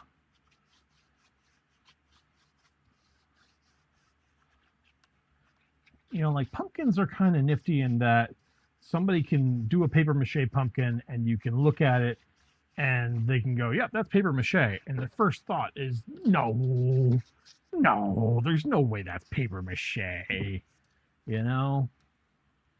But nobody's come up with a material for tombstones to that same level of, that's this really simple, cheap, easy thing. And you're like going, no, there's no way it's really that simple, easy, cheap thing.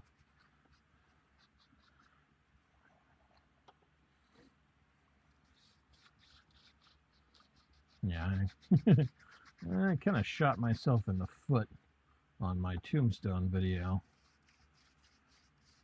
when I did the foam carving rig because I stupidly said a nice big untruth about transformers. Ugh. And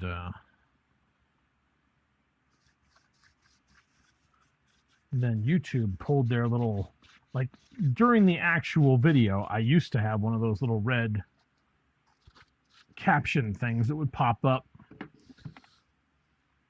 and correct the bad information. But then YouTube got rid of that. And so that bad information is still out there.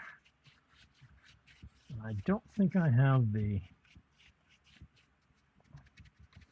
raws on those original videos to redo them. I don't know. I don't even know if I want to, quite frankly. Suffice to say, I demoed the Dremel method. And I think other people out there have done such better videos than my stuff on tombstones. So much better.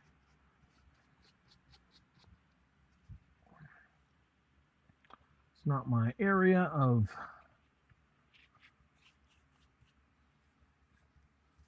strange and unnatural skill.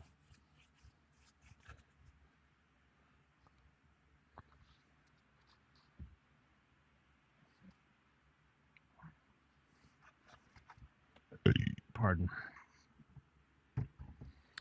My area of strange and unnatural skill is pumpkins, and thus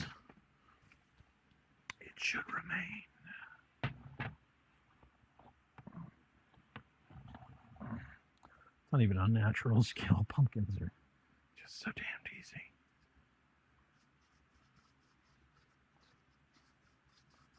All right. And if I don't get this everywhere, it's not the end of the world. There's already a couple spots that have been kicked out to their original foam.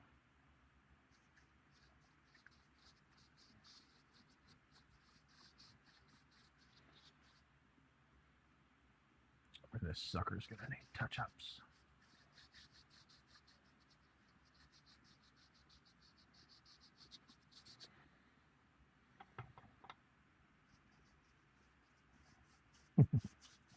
So all you need for tombstones really is the blowtorch trick. If you got that, everything else is fine.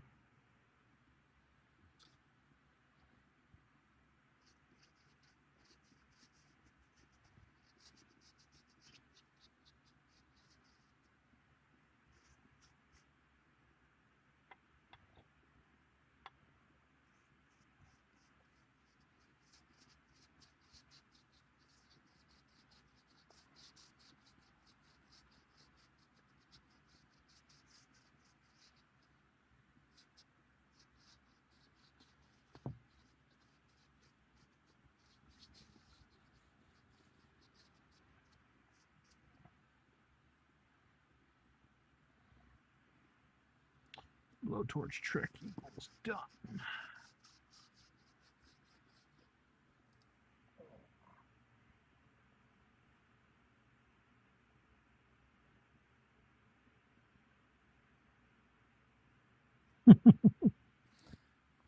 I appreciate it.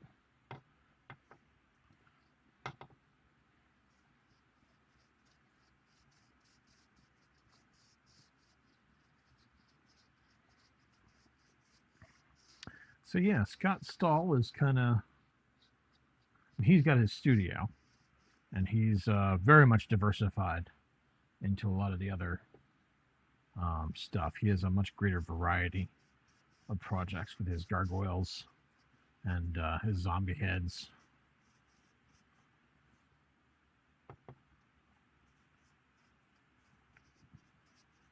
Man, if Pumpkin Rot made tutorials, oh my god, the internet would flock.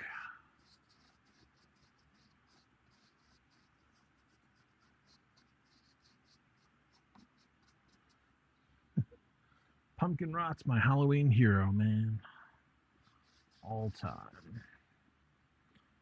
Yeah, Jay Wall made his video. It's also another trouble with the pumpkins, I think. Once you make your video on it, there's only so much more you can really do with the topic.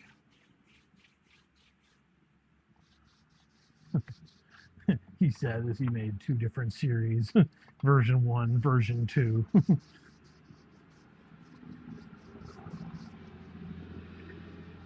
Hello, Mr. Truck. Pleased to see you rumbling through.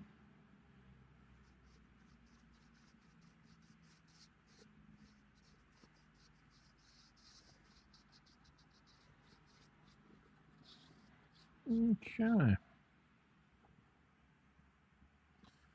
There's one little chunk that came out. I might even be able shove that back in its spot.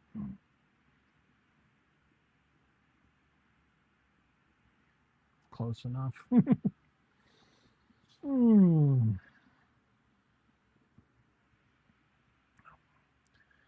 I like Jay's stuff. I remember a while ago, I think I saw. The problem with this is my memory, and my memory is, as with most memories, imperfect. I remember it this way in that I saw one of Jay's things, and he had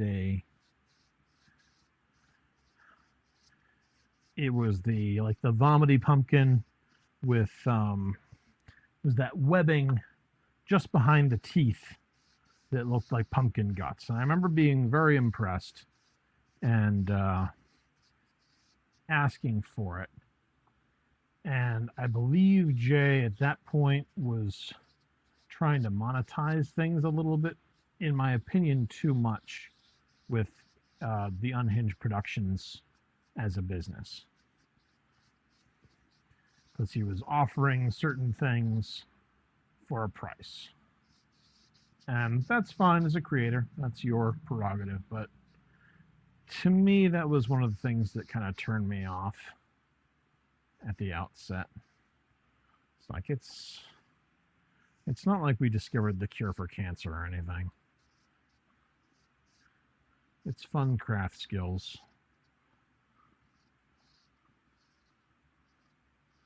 And it's fine to make a buck on it, but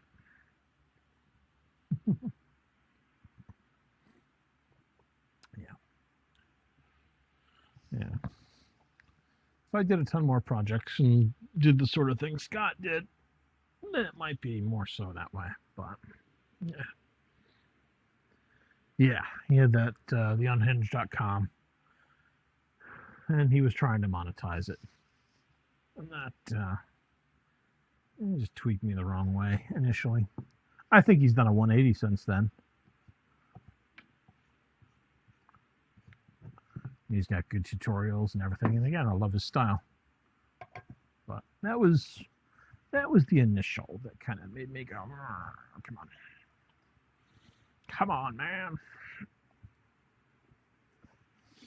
All right, polyurethane, surface prep, blah blah blah. Clean up soap and water, really.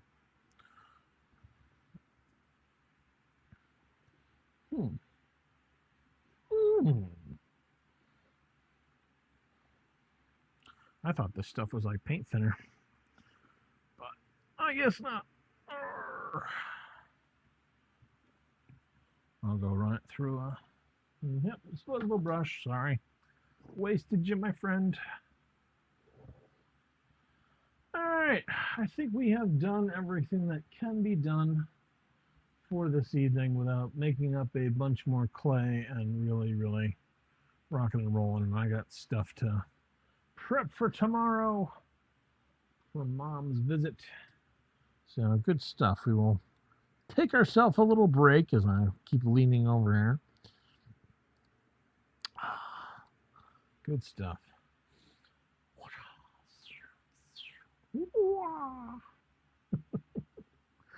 All right. Well, thanks for hanging out, David, and Rich, if you're still there.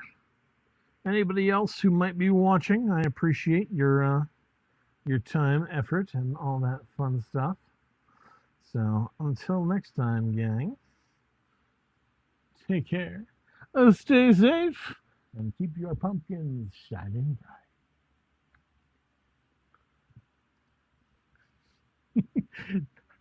How do you turn this damn thing off?